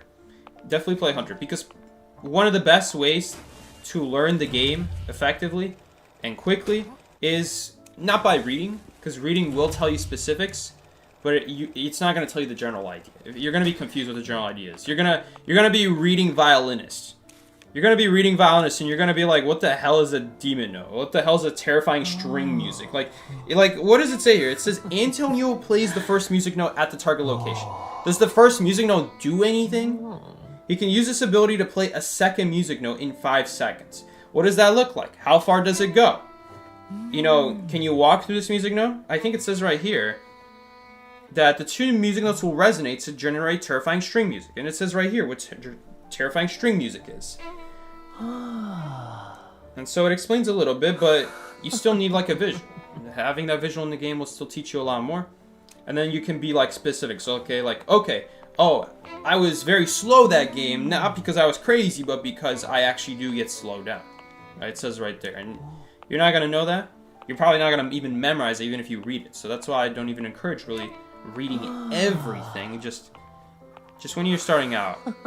There's something that confused you, go ahead, read about it. It's in the book. Everything is explained. Everything is really well explained. And if that's not enough, you can even hop into a custom mode and play the hunter against bots, or you can also invite your friend, and you can play any character you want, just as practice. You don't even need to own them. And it's great.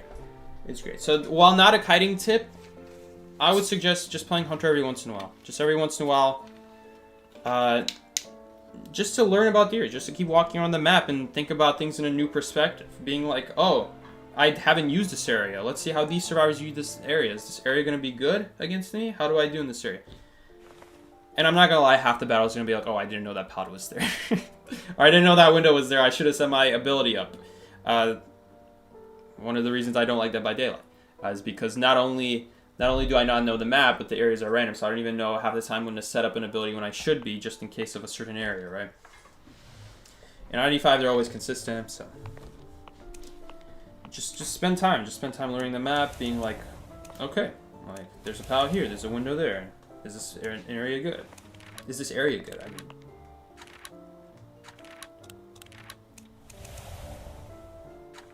The 11 kiting tips video kind of already assumes you know what the hunters do, and it's more like common mistakes at that point. Like, I'll see people who have already been playing the game a while, but they always do these common mistakes.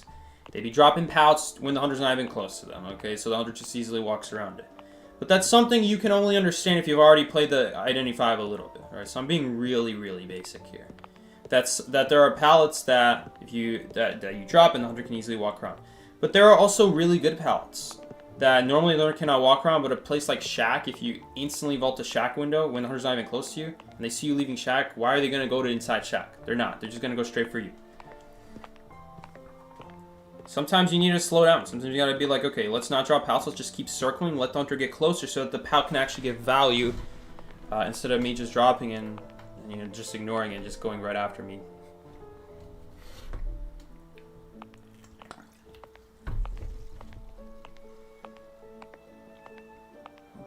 Psyche, play Survivor Duo. I don't play Survivor Duo because I hate it. I hate Survivor Duo.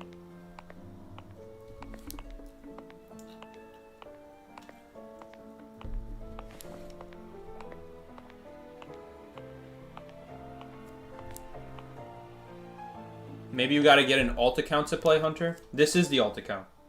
This account is Spider, brother. I've never played a rank match on my life on this account. Only on Survivor.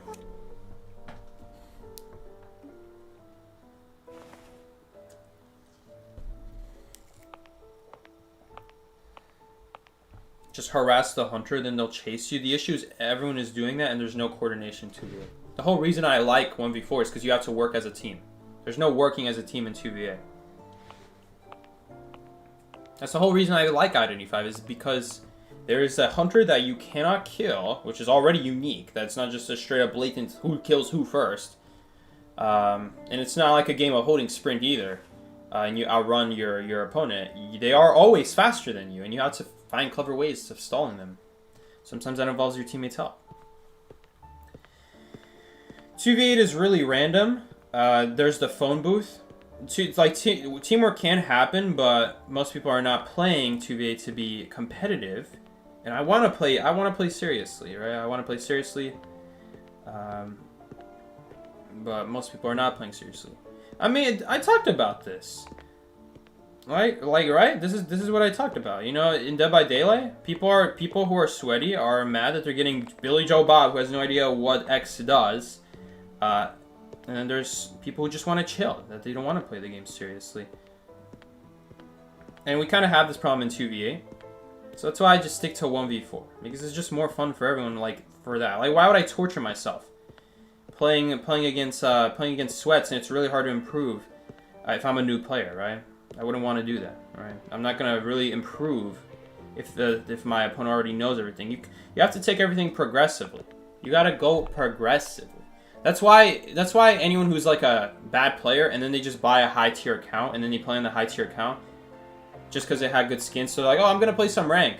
Well, that rank is very high, and so they have Billy Joe Bob over here has no idea what they're doing at IDV. That's why we have sometimes bad players in rank as well. But you know, it's a lot better than 2v8. So while you don't necessarily need team coordination, there are just things that I just find frustrating. The phone booth means that any survivor can become any survivor. Does this sound familiar? It's ridiculously better than Hunter. Even though the Hunter can do the same thing, it's not balanced for the Hunter. Really. It's way too overpowered for the Survivor. That's not really fun. And if everyone just decodes and does the right thing, then 2v8 is a guaranteed win for Survivor every time. I mean, is that fun to always win every time without any challenge? Not necessarily. Survivors also have 3 hits, which is not exactly fair. By far, my biggest issue with the 2v8 is the fact that you can take 3 hits. So certain abilities are way better than they should be. The fact you're able to carry multiple items, so certain survivors are way better than they should be. I'll give you some examples. Certain items that are way better than they should be. Enchanter stacks, because you're alive after your second hit. So you're basically guaranteed triple stack. Perfume, anyone can buy that. In general, any survivor that gradually gains abilities, Infinitely, Prospector, Priestess, they're taking longer to die, so there's more opportunity to use that ability. Basically any survivor really that can take advantage of multiple health states with their ability.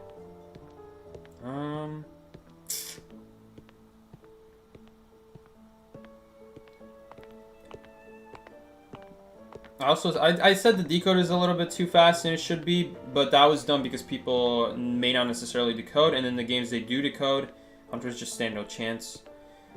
By far the worst thing about 2v8 Survivor, I should probably start with this reason. Why I don't play 2v8 Survivor?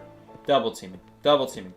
Because of how strong the survivors are with 3 hits, the only real viable strat in 2v8, if Hunters want any chance at a competitive game, is double teaming. Is double teaming. Because of all the survivors I said that combine way too well in 2v8, because of the rules of 2v8, it's not realistically possible for a Hunter to deal with a 3rd health and multiple abilities that then combine. So it's not like, oh, it's just a 3rd hit. Just get a 3rd hit. It's exponentially damaging, because now that 3rd hit you cannot get because the Enchantress has a 3rd stack. Otherwise, they would have already been on chair, and they would use it immediately off of chair because there's nothing near the chair to cut, and then you would kill them again. So survivors that have no reason to ever be good are just way better than they should be. We're way better than they actually are. So that 3rd hit, that mystical 3rd hit, is, for a lot of survivors, if they play OP 2v8 survivors, it's just not likely. It's just not possible. You go against Perfumer, you outplay her perfume, you bait it out, and then you hit her, no punish. The rest of her 2 perfumes can be used as if she never took that hit. And that's just frustrating. That you as a hunter played really well, took an opportunity that is not easy to come by, and you get no reward for it because the survivor can keep perfuming anyway. You bait out the perfume, wait a few seconds, which already is wasting time. You're supposed to be rewarded now for the fact that they can't use the rest of their perfumes. To make up for that time, you waited out the perfume, and nope. No, they just can keep using their perfume. Which forces hunters to double team early game to have a competitive start, so that survivors are not just able to freely decode so easily, while 2 hunters struggle to catch survivors that should already be dead. All right, because they have a 3rd hit for starters, and then their ability combines well with a 3rd hit. Many survivors' abilities combine well with a 3rd hit. I mean, Toy Merchant, for crying out loud, can carry 4 items in her backpack. Like, what? What, and the catapult? And because you can pick up items, Toy Merchant, who's not supposed to use items, can use items with an otherwise pretty powerful ability that is normally supposed to be unique to Toy Merchant, and so therefore she should not be able to use other abilities. I don't know. I could sit here all day talking about 2v8, but by far the biggest one is double team. That's why I don't play 2v8 Survivor, because if the hunters want a competitive edge, they'll double team. Alright? And double teaming makes it almost impossible to kite. If the hunters are good at coordinating and they sandwich you well, and hell, if they're playing hunters like Gamekeeper, Wax Artist, any hunter that can stun you, you're very likely taking a double hit. I don't need to tell you guys why that's super frustrating. You start the game, your 3 hits mean nothing because the hunters double teamed you. But they had no choice. They had no choice because of how strong your 3 hits are. Because of how exponentially worse it gets if they try to separate their resources. If the hunters separate their resources and chase 2 survivors instead of 1, then now they're spending probably over 100 seconds if the survivor knows what they're doing. And then the ciphers pop. And then like 5 or 4 ciphers pop. Maybe even 6 if they weren't double decoding at any point. Instead, you could have just pulled all your resources as hunter, chased 1 target, and 30 seconds into the match, you already have someone who is already on chair and someone needs to think about rescuing. So now you have not only that guy on chair, but you have someone else who needs to rescue now, effectively doing the same thing as 2 hunters, separating their resources. Difference is, it causes confusion, it causes chaos. That's also part of a hunter's job. No one talks about it, but a big part of hunters' jobs in tournaments is to cause chaos. It's to cause chaos in these VCs to make the plan unclear. Changing the plans. You know, if it's a survivor team that has not played with each other for a long time, then they might be confused. What's the plan when one target gets changed onto another one and that other survivor is not prepared for it, alright? Or maybe the one guy got knocked down and then the hunter leaves them and someone is wasting their time picking up the guy who got knocked down earlier, even though the hunter's not going to come back for them. Alright? At that point, you could argue that's a skill thing, but also, in some situations, you need to go pick up quickly, because maybe the hunter will come back. But you need to identify the situation. You need to tell your teammates that, you know? And so, it causes more chaos in 2v8 when you have, like, hunters double team and instantly knock someone down. For starters, that brings everyone's morale down, which gives you, an unspoken advantage as hunter. When someone goes down quickly, everyone's like, oh my god. Alright, that's already a start.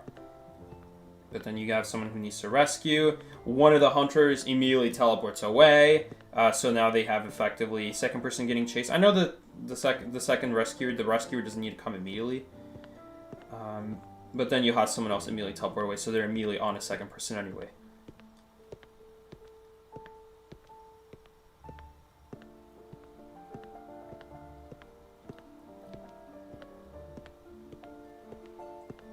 It's like, what if we changed to our main accounts? Honestly, I don't know. You know, on my main account, I'm like, what? I'm like a Sabretooth?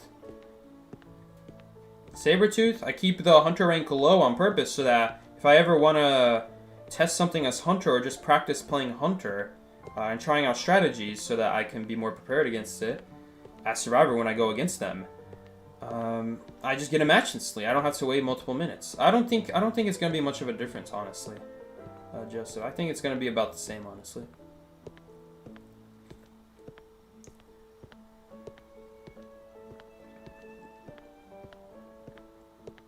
Anyway, I mean, let's not wait here.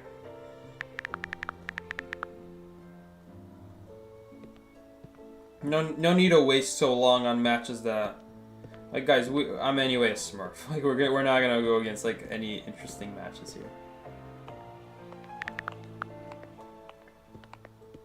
I'll do one hunter game though. One hunter game to close it out.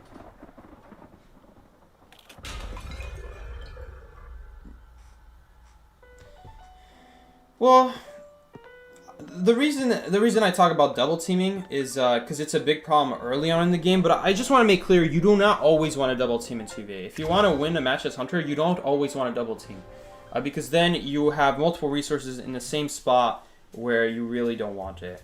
You really don't want it because the servers just go down too fast at that point. The whole idea why it's okay to double team early is because you guys are going to take a long time to get your first target, and no one is going to be necessarily giving any free hits. But if you force people to rescue, it'll be a lot easier to snowball after that because a rescue has to come. Alright, a rescue has to take a hit to do the rescue. And then that guy you chaired, because he's coming off of chair, for starters, if he has perfumes or anything like that, they're not going to be good anymore. And second of all, chairs are typically in pretty terrible areas. So it's honestly not even that hard to get a second hit on the survivor, especially with the maps in 2A being harder to kite on. But like I said, if you have a third hit and then a really strong ability to combine, it doesn't really matter. Not to mention traits like Blink, you know, are not really useful because it's really hard to get a first hit against survivors that know what they're doing. Not to mention some abilities do really well. I'm not trying to say that like you need to double team as hunters, but I am saying that it's a lot faster to double team. You can play separate if you want. You could have two really good hunters and they could do well, but at the end of the day, if people just sit down and decode and they don't over support, you guys are in trouble as hunter. And then BS starts happening, like when Perfumer has 6 perfumes and you're baiting out 6 perfumes now, or an Enchantress has perfumes. Or you're chasing, I don't know, freaking Prospector, and the dude just footballs away when you have no magnets left. It's like, great, what do I do now? Like, what do? I just use my ability to counter his magnet, and he has another ability. Like, great, the whole idea of playing around their ability is kind of pointless now. Because they just have another one. Whatever, I'm too lazy to change my Geisha. Do I even have Bonbon? I don't even have Bonbon on this account, I don't think.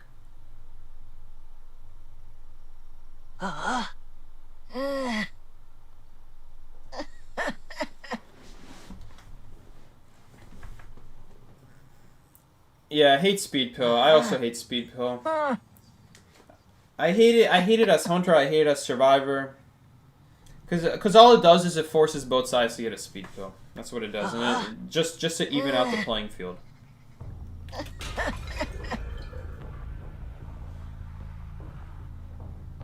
I wouldn't mind if they straight up remove Speed Pill. It is really stupid.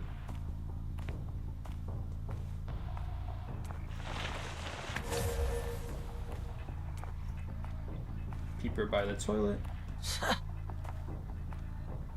Oh. Let's just leave him. He's gonna be spending 5 years trying to find this peeper.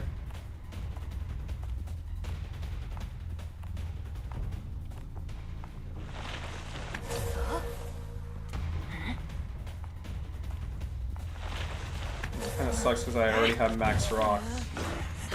How did he dodge that rock, by the way? Oh, he must have stood at the edge, I guess. Did he not vault that? He silently vaulted. Okay. Nice try. Oh, that missed the owl. This guy might give us a free hit at some point. Nah, he didn't. It would have been great if he did, though. If he vaulted that window, we would have had him.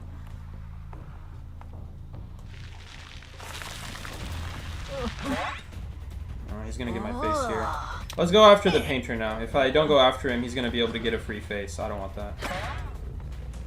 Because this here anyway doesn't have any abilities. They're both basically the same guy. Difference is Painter will get abilities if I leave him alone.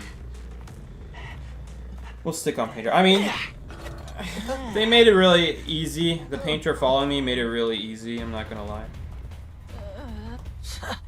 I do want to early rescue you. Doesn't necessarily matter though, because it's Painter. And we're not running Berserker. I want to probably hit the painter first, but alright. He's inside a peeper anyway. Do you guys hear the cat?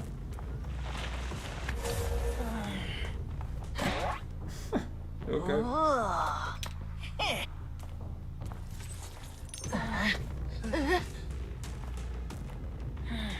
Addiction? Someone's here. Oh no, no, the guy. Oh no, no, there we go. It just went up to 3 right there. 3 people were near me, including the guy on balloons. He also counts. This guy has flywheel. Or at least he has, maybe just has Weber's Law. I don't know. Why didn't he rescue there? What? Are they relying on Seer picking himself up and doing an instant rescue? No way, right? Let's just move him away real quick. We're not gonna have time to chair. Why isn't she rescuing? What? I don't understand, dude. Why are they rescuing? Well, I mean, ult account in a nutshell, right? Oh, is he giving up? He's giving up. I might have accidentally body blocked him at the same time.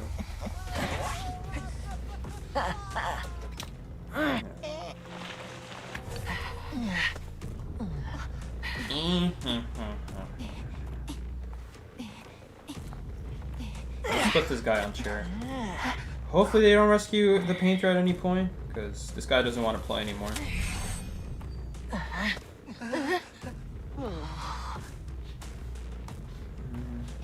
We know where Seer's coming from. Hold up.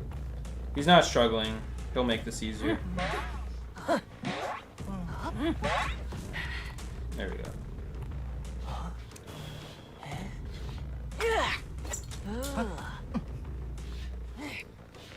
I feel bad because we're probably up against like literally worker bees over here.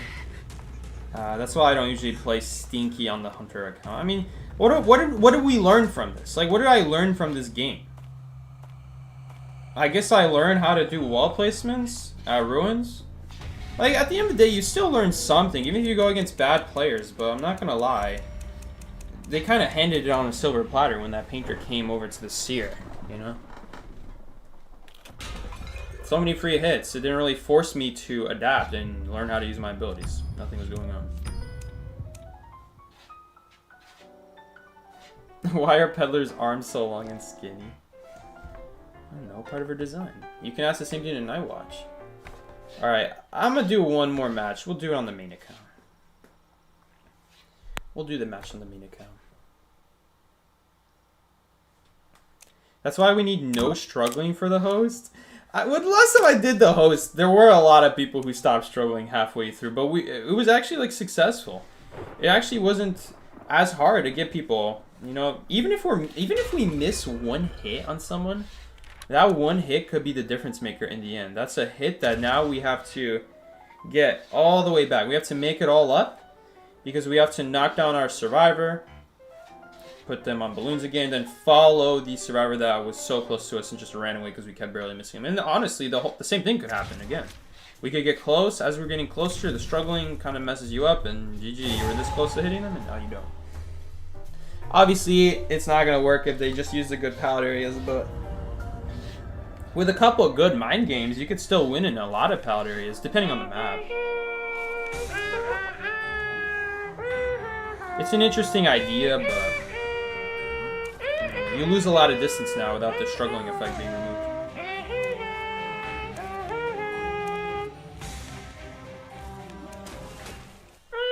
One more match.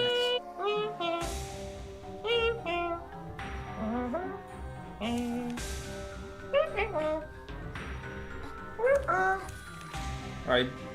Again, I'm not like a high tier hunter, but hopefully we won't be facing Mickey Mouse players now.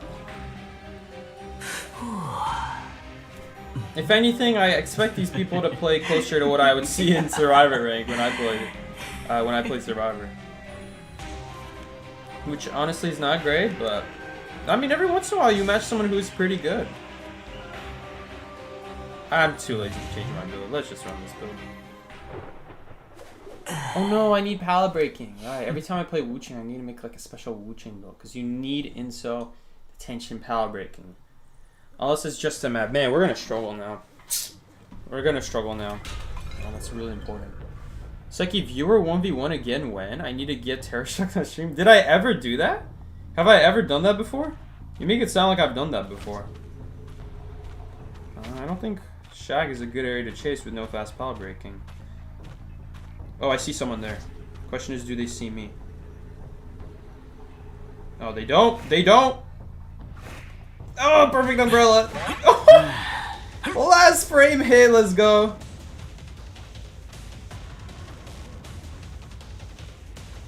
I never play Wu-Chang, but I still get a feel for how long you need to hold the umbrella for.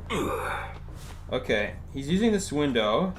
Happens to be we don't have our umbrella yet, but if we do get our umbrella and he uses this again, we can kind of block him off. In fact, we'll be able to do it right now. No, I hope I don't mess this up. This is not that easy for me to do. See, so this you kind of checkmate them here. What are you doing?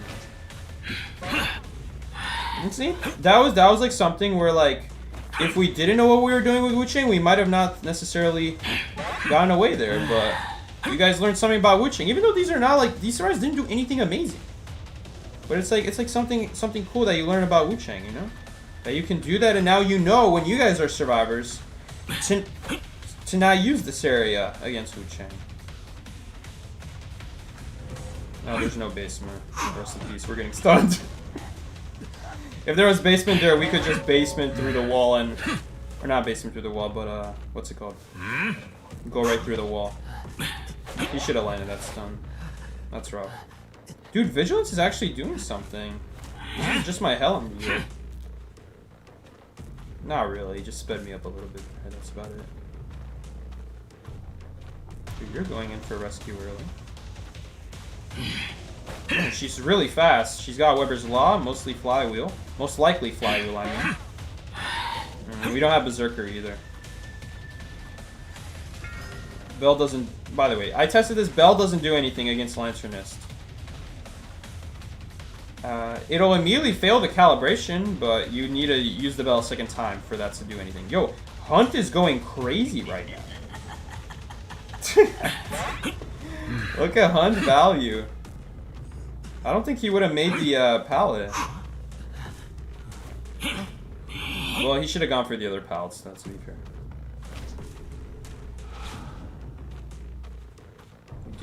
We do see the forward. Do we body block? She didn't even try going on the other side, so I don't know if that was a successful body block. Can you body block that doorway? I don't know. She didn't even try the other side. It's like she just assumed she's just getting body blocked.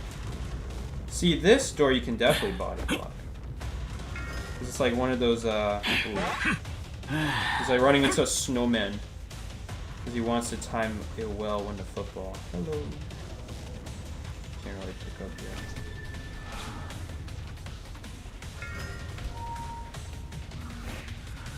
I forgot we have full presence. Animation hurts me there. Without full presence, we actually wouldn't have the animation there. That's a little bit annoying. He didn't land it though. We were still deep enough inside the building that he couldn't get a good angle off. Rip Psycho.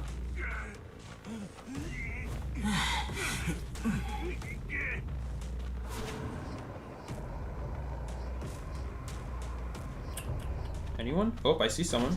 Is that her? I thought I saw something here. Did I? No.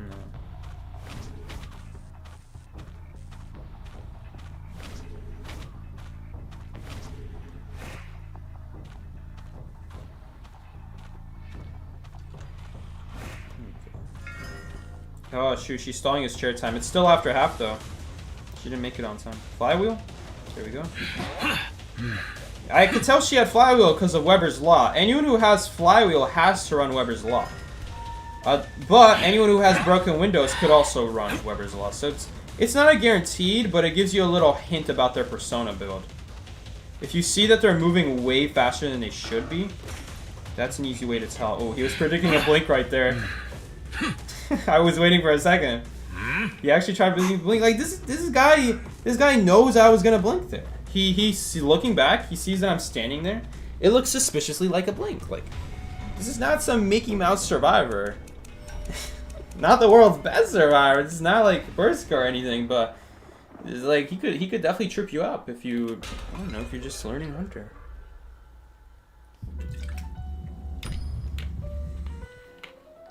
Honestly, we could have blinked there sooner and just not swung, but it's alright.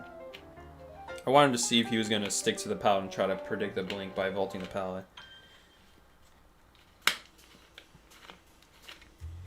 Alright, guys. That will be it for today. Is Perska the best survivor? She looks like the best survivor because only her good moments are shown. But no, she has bad moments like any survivor. Apparently Miki watched some of her streams and he says that Perska is like a rager. She's a massive rager. That's what he said, at least. Maybe it was just one stream. I don't know. Alright. Before we end, let's see how we did this rank session. We got 5 wins. Really turned around at the end there. I'm sure a lot of these draws could have been better in some way. But a lot of these are also like... Well, this one we should have lost, if I'm being honest. The Hunter made a mistake. But like this, you know... In all of these, I could argue the Hunter made a mistake, but in terms of like games where we just like lost because our survivor just made a really bad mistake, no, not really. We didn't lose because of game sense in most of these games. It's just the first 2. So yeah, 1, 2, 3, 4, 5, 6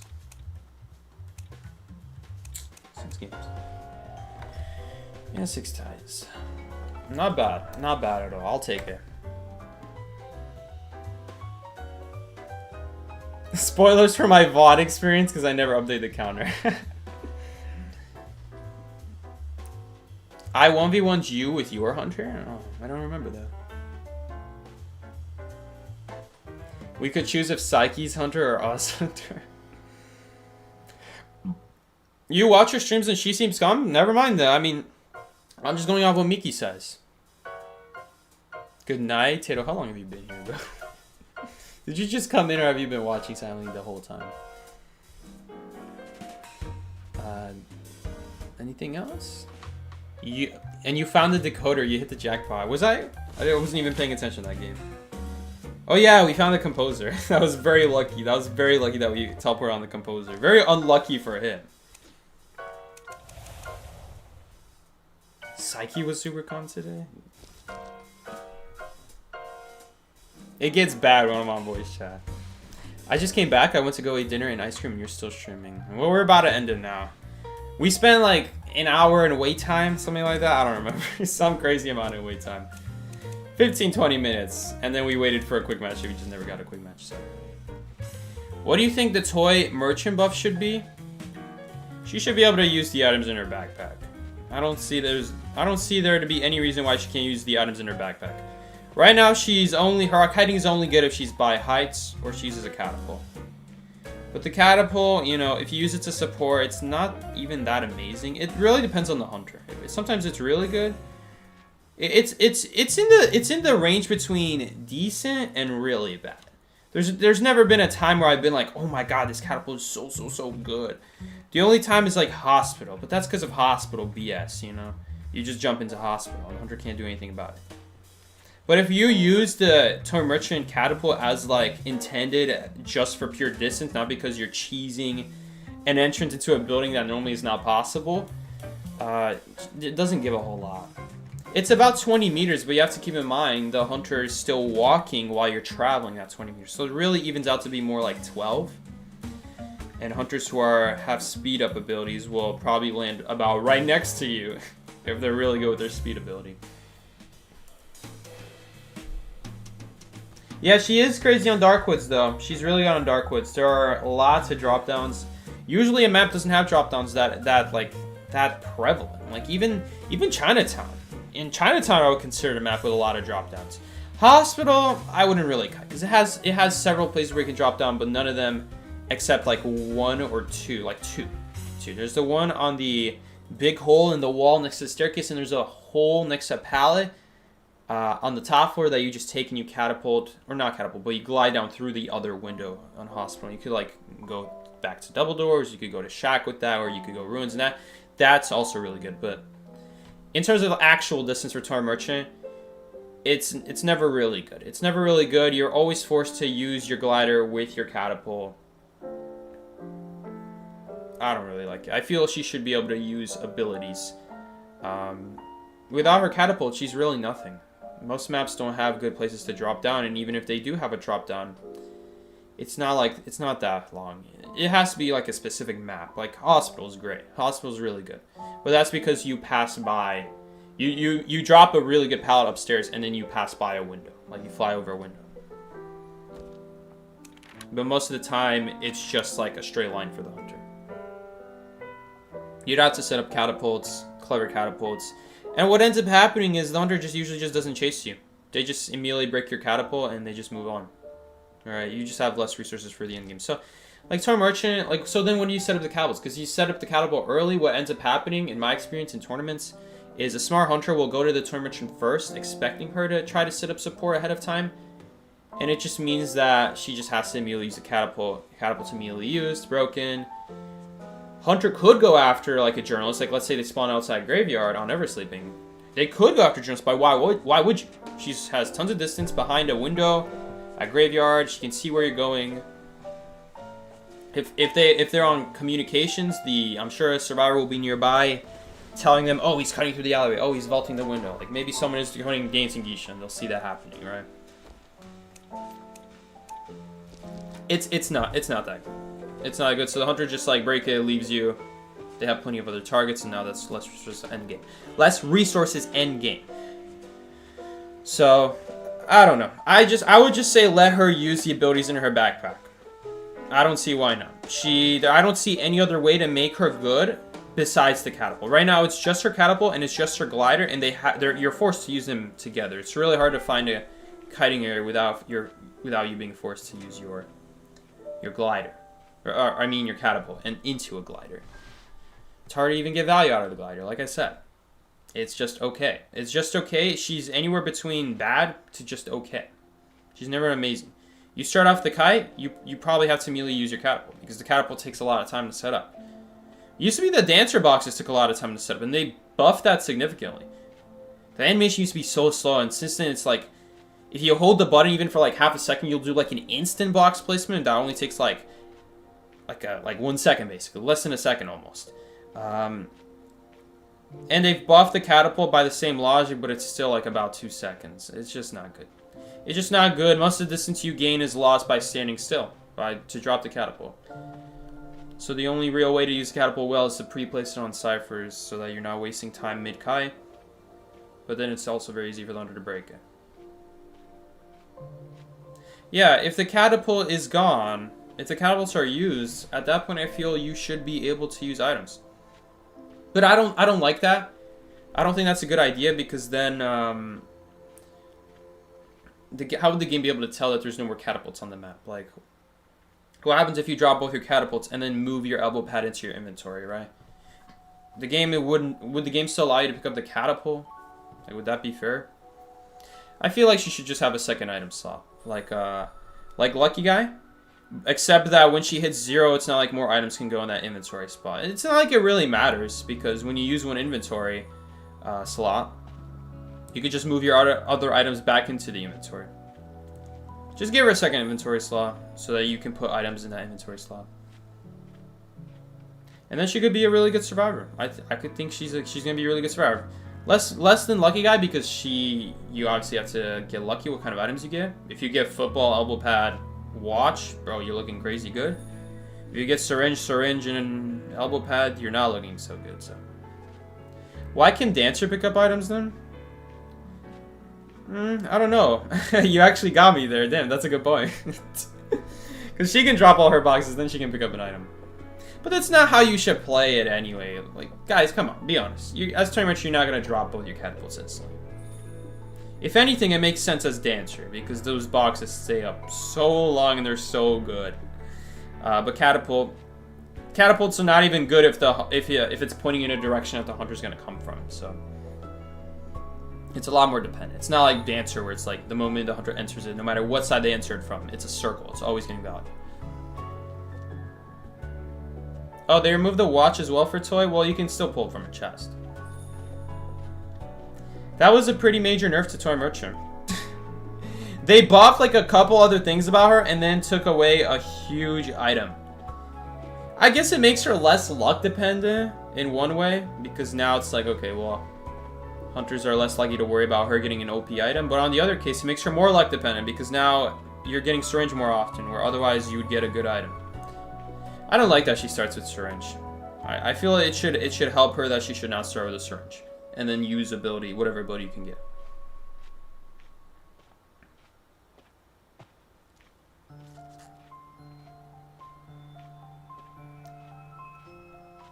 You think the main problem with Toy Merchant is that most survivors can't pick up the item?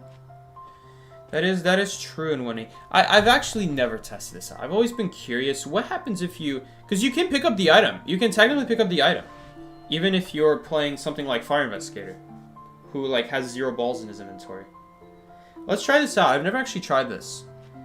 Some characters can never pick up items because even when you use the item, it stays at 0 in your inventory. But if you walk over an item, you can still pick it up. So I've always wondered...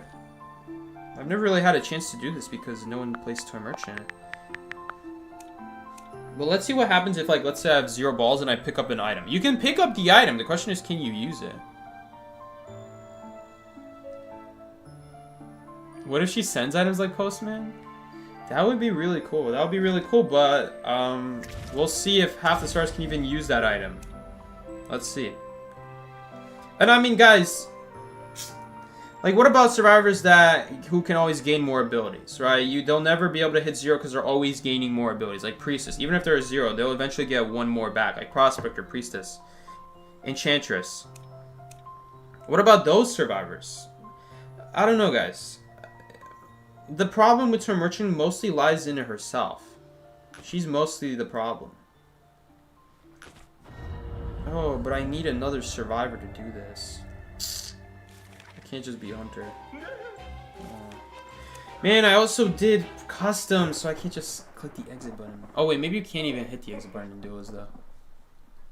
When are we getting our stunner stream? I don't know. I'm not good at stunners. She's map dependent and character dependent. Yeah, and hunter dependent.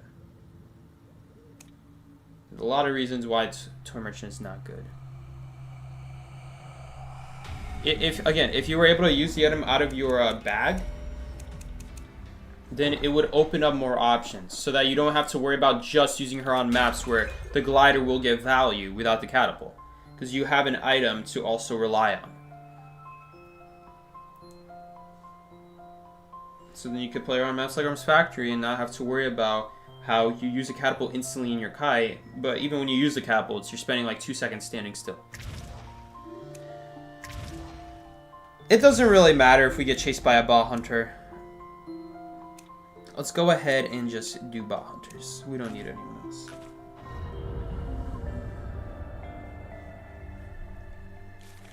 So we're gonna go a survivor like... We're gonna start with a survivor like Fire Investigator, who can technically eventually reach 0 and stay 0. But they just can't pick up any more items. And then we'll do a survivor who always gets their ability back. Like Novelist.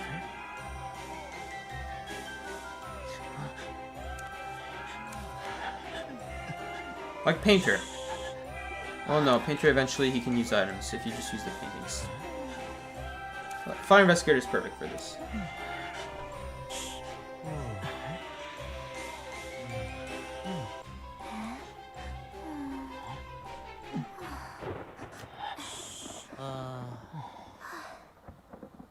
They can't use it even if they have 0? Someone here is saying they can't use it. Okay, yo, we actually spawn right next to each other. This is the line spawn, Hunter spawn factory. Okay, let's try to use this item. Damn, are you serious? Are you like an actual hunter? Okay, no. You can easily circle him. You can get him in this infinite loop because he doesn't know how to tight kite the walls. Oh wait, no, he's catching up. Wait, he's catching up. Okay, no, never mind. The hunter can't kite. He can't take the wall that's tied. Let's pick up this item. Where's my item, bro? Oh, you can't even pick it up. I thought you could at least pick it up. Does he even swing if I go in a straight line? Oh, he does. Oh, you can't. So you can't pick it. So you can't even pick it up. Oh, bye, Stinky. Oh, he has insolence? Yo, he knows to charge attack the ball? Dude, this hunter's crazy. Guys, am I gonna die to the ball hunter? I'm gonna die to the ball hunter, guys. He's gonna blink me. Okay, never mind. He sucks. He hits the POW when you go behind him. Wait, let's watch this. Okay. Let's try a different POW. Oh, he also like creepily keeps looking at you as he's getting stunned. This should be a good example. Okay, no. You're not making this a good example, Wu Chang. Look, he just like looks at you as he's getting stunned. Right here, this should be a great POW. This should be a really good POW. Let's see if he keeps swinging at the pallet behind me. Please keep chasing me. Eventually they stop chasing you if you stun them too many times. Does he walk through? Nope, that's what I thought. He just keeps standing there. That's the thing about the boss. The boss don't detect pallets. They're able to walk through them. You see? You see? He's just teleporting. So they don't count as like obstacles, these pallets. They only count as obstacles once they're dropped. Same thing for the exit gate opening. That's why, you see that? He just cut through the pallet tighter than he's supposed to. Same thing for the exit gate. Same thing for the exit gate when it's opening. When the exit gate is opening, bots can just walk right through before waiting for the animation. It's OP. Bots would actually be OP in tournaments for teleport. Not really, because they do everything else worse. But they can go. They can walk through the door opening. Don't know why.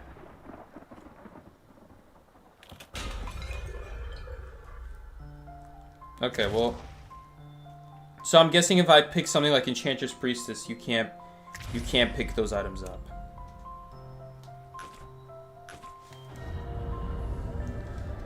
He plays Wu Chang better than you. I don't know, man. He's phasing through everything. Don't know if that counts. It's like Mind's Eye. Mind's Eye always has an ability. She's never gonna be able to pick up this item, is she?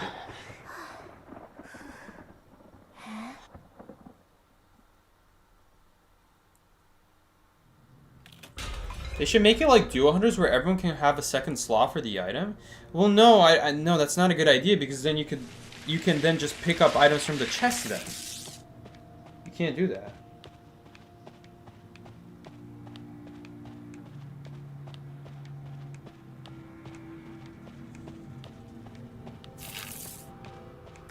Instead of people utilizing, you know, Toy Merchant's ability, they're gonna just abuse it for chests.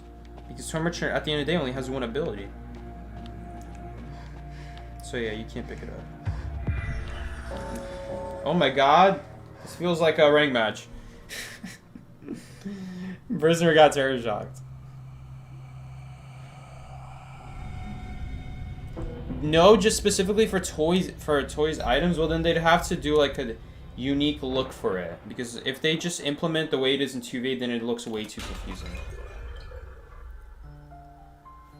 It's like obsessing over strategies again. I just want to see the way it works, because I think you have to use all your items, and it has to be a character who can then pick up items after they use all the items.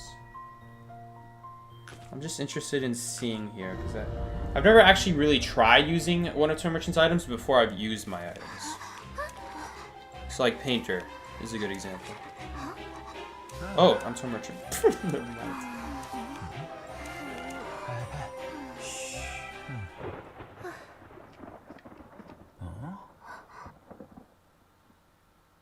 You like how... Thank you so much, Masami, for the £4.99 donation. I like how whenever I speak about Toy Merchant, Psyche never ends his stream. Yeah, this is exactly what happens every single time. Okay, I spawn next to my teammate again. Unless I'm corner house. Nope, I'm not.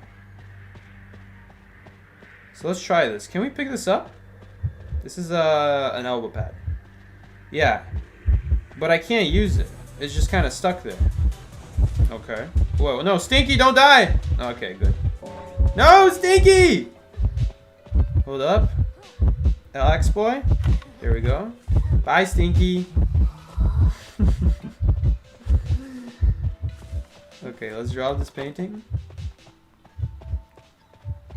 Is this hunter ever actually gonna look at it? I don't know how AI camera works. How does this work? Oh, he's just going after me because I'm... Oh, he's going for it. Wait, what happened to my item? Oh, there it is. It's just disappeared while I'm charging mine. Well, it's probably just a painter-specific thing. No, he's targeting Stinky again. Is he just gonna keep hitting Stinky? Oh my god, the BM value.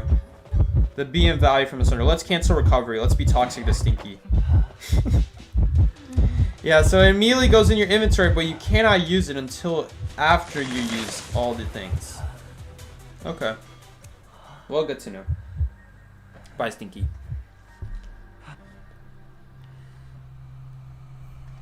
Alright, guys, we'll end it here. That's enough talking for one day. 4-hour talk. Jesus. Alright, goodbye, Stinky. We don't want you anymore. It all started with the night. The night question against Alhambra. Alright, guys. That's going to be it. That's going to be it, guys. Thank you so much for joining today's stream. If you want to join more streams like this, we stream every Monday and Thursday from 20 to 22 EST time zone. That's 8 to 10 EST time zone if you don't use military time. Thank you guys so much for joining. Make sure to like the stream if you enjoyed it. It helps recommend the stream to other people. And you can always dislike. Did you guys know that only 80% of you guys are, only 20% of you guys are subscribed. 80% of you guys are not subscribed. So go ahead, helps me out, and you can always unsubscribe later if you want. Also, make sure to like. Alright, guys, thank you so much for joining. I will see you guys later. Take care. This has been Sagi. Peace out, everyone. Take care, boys.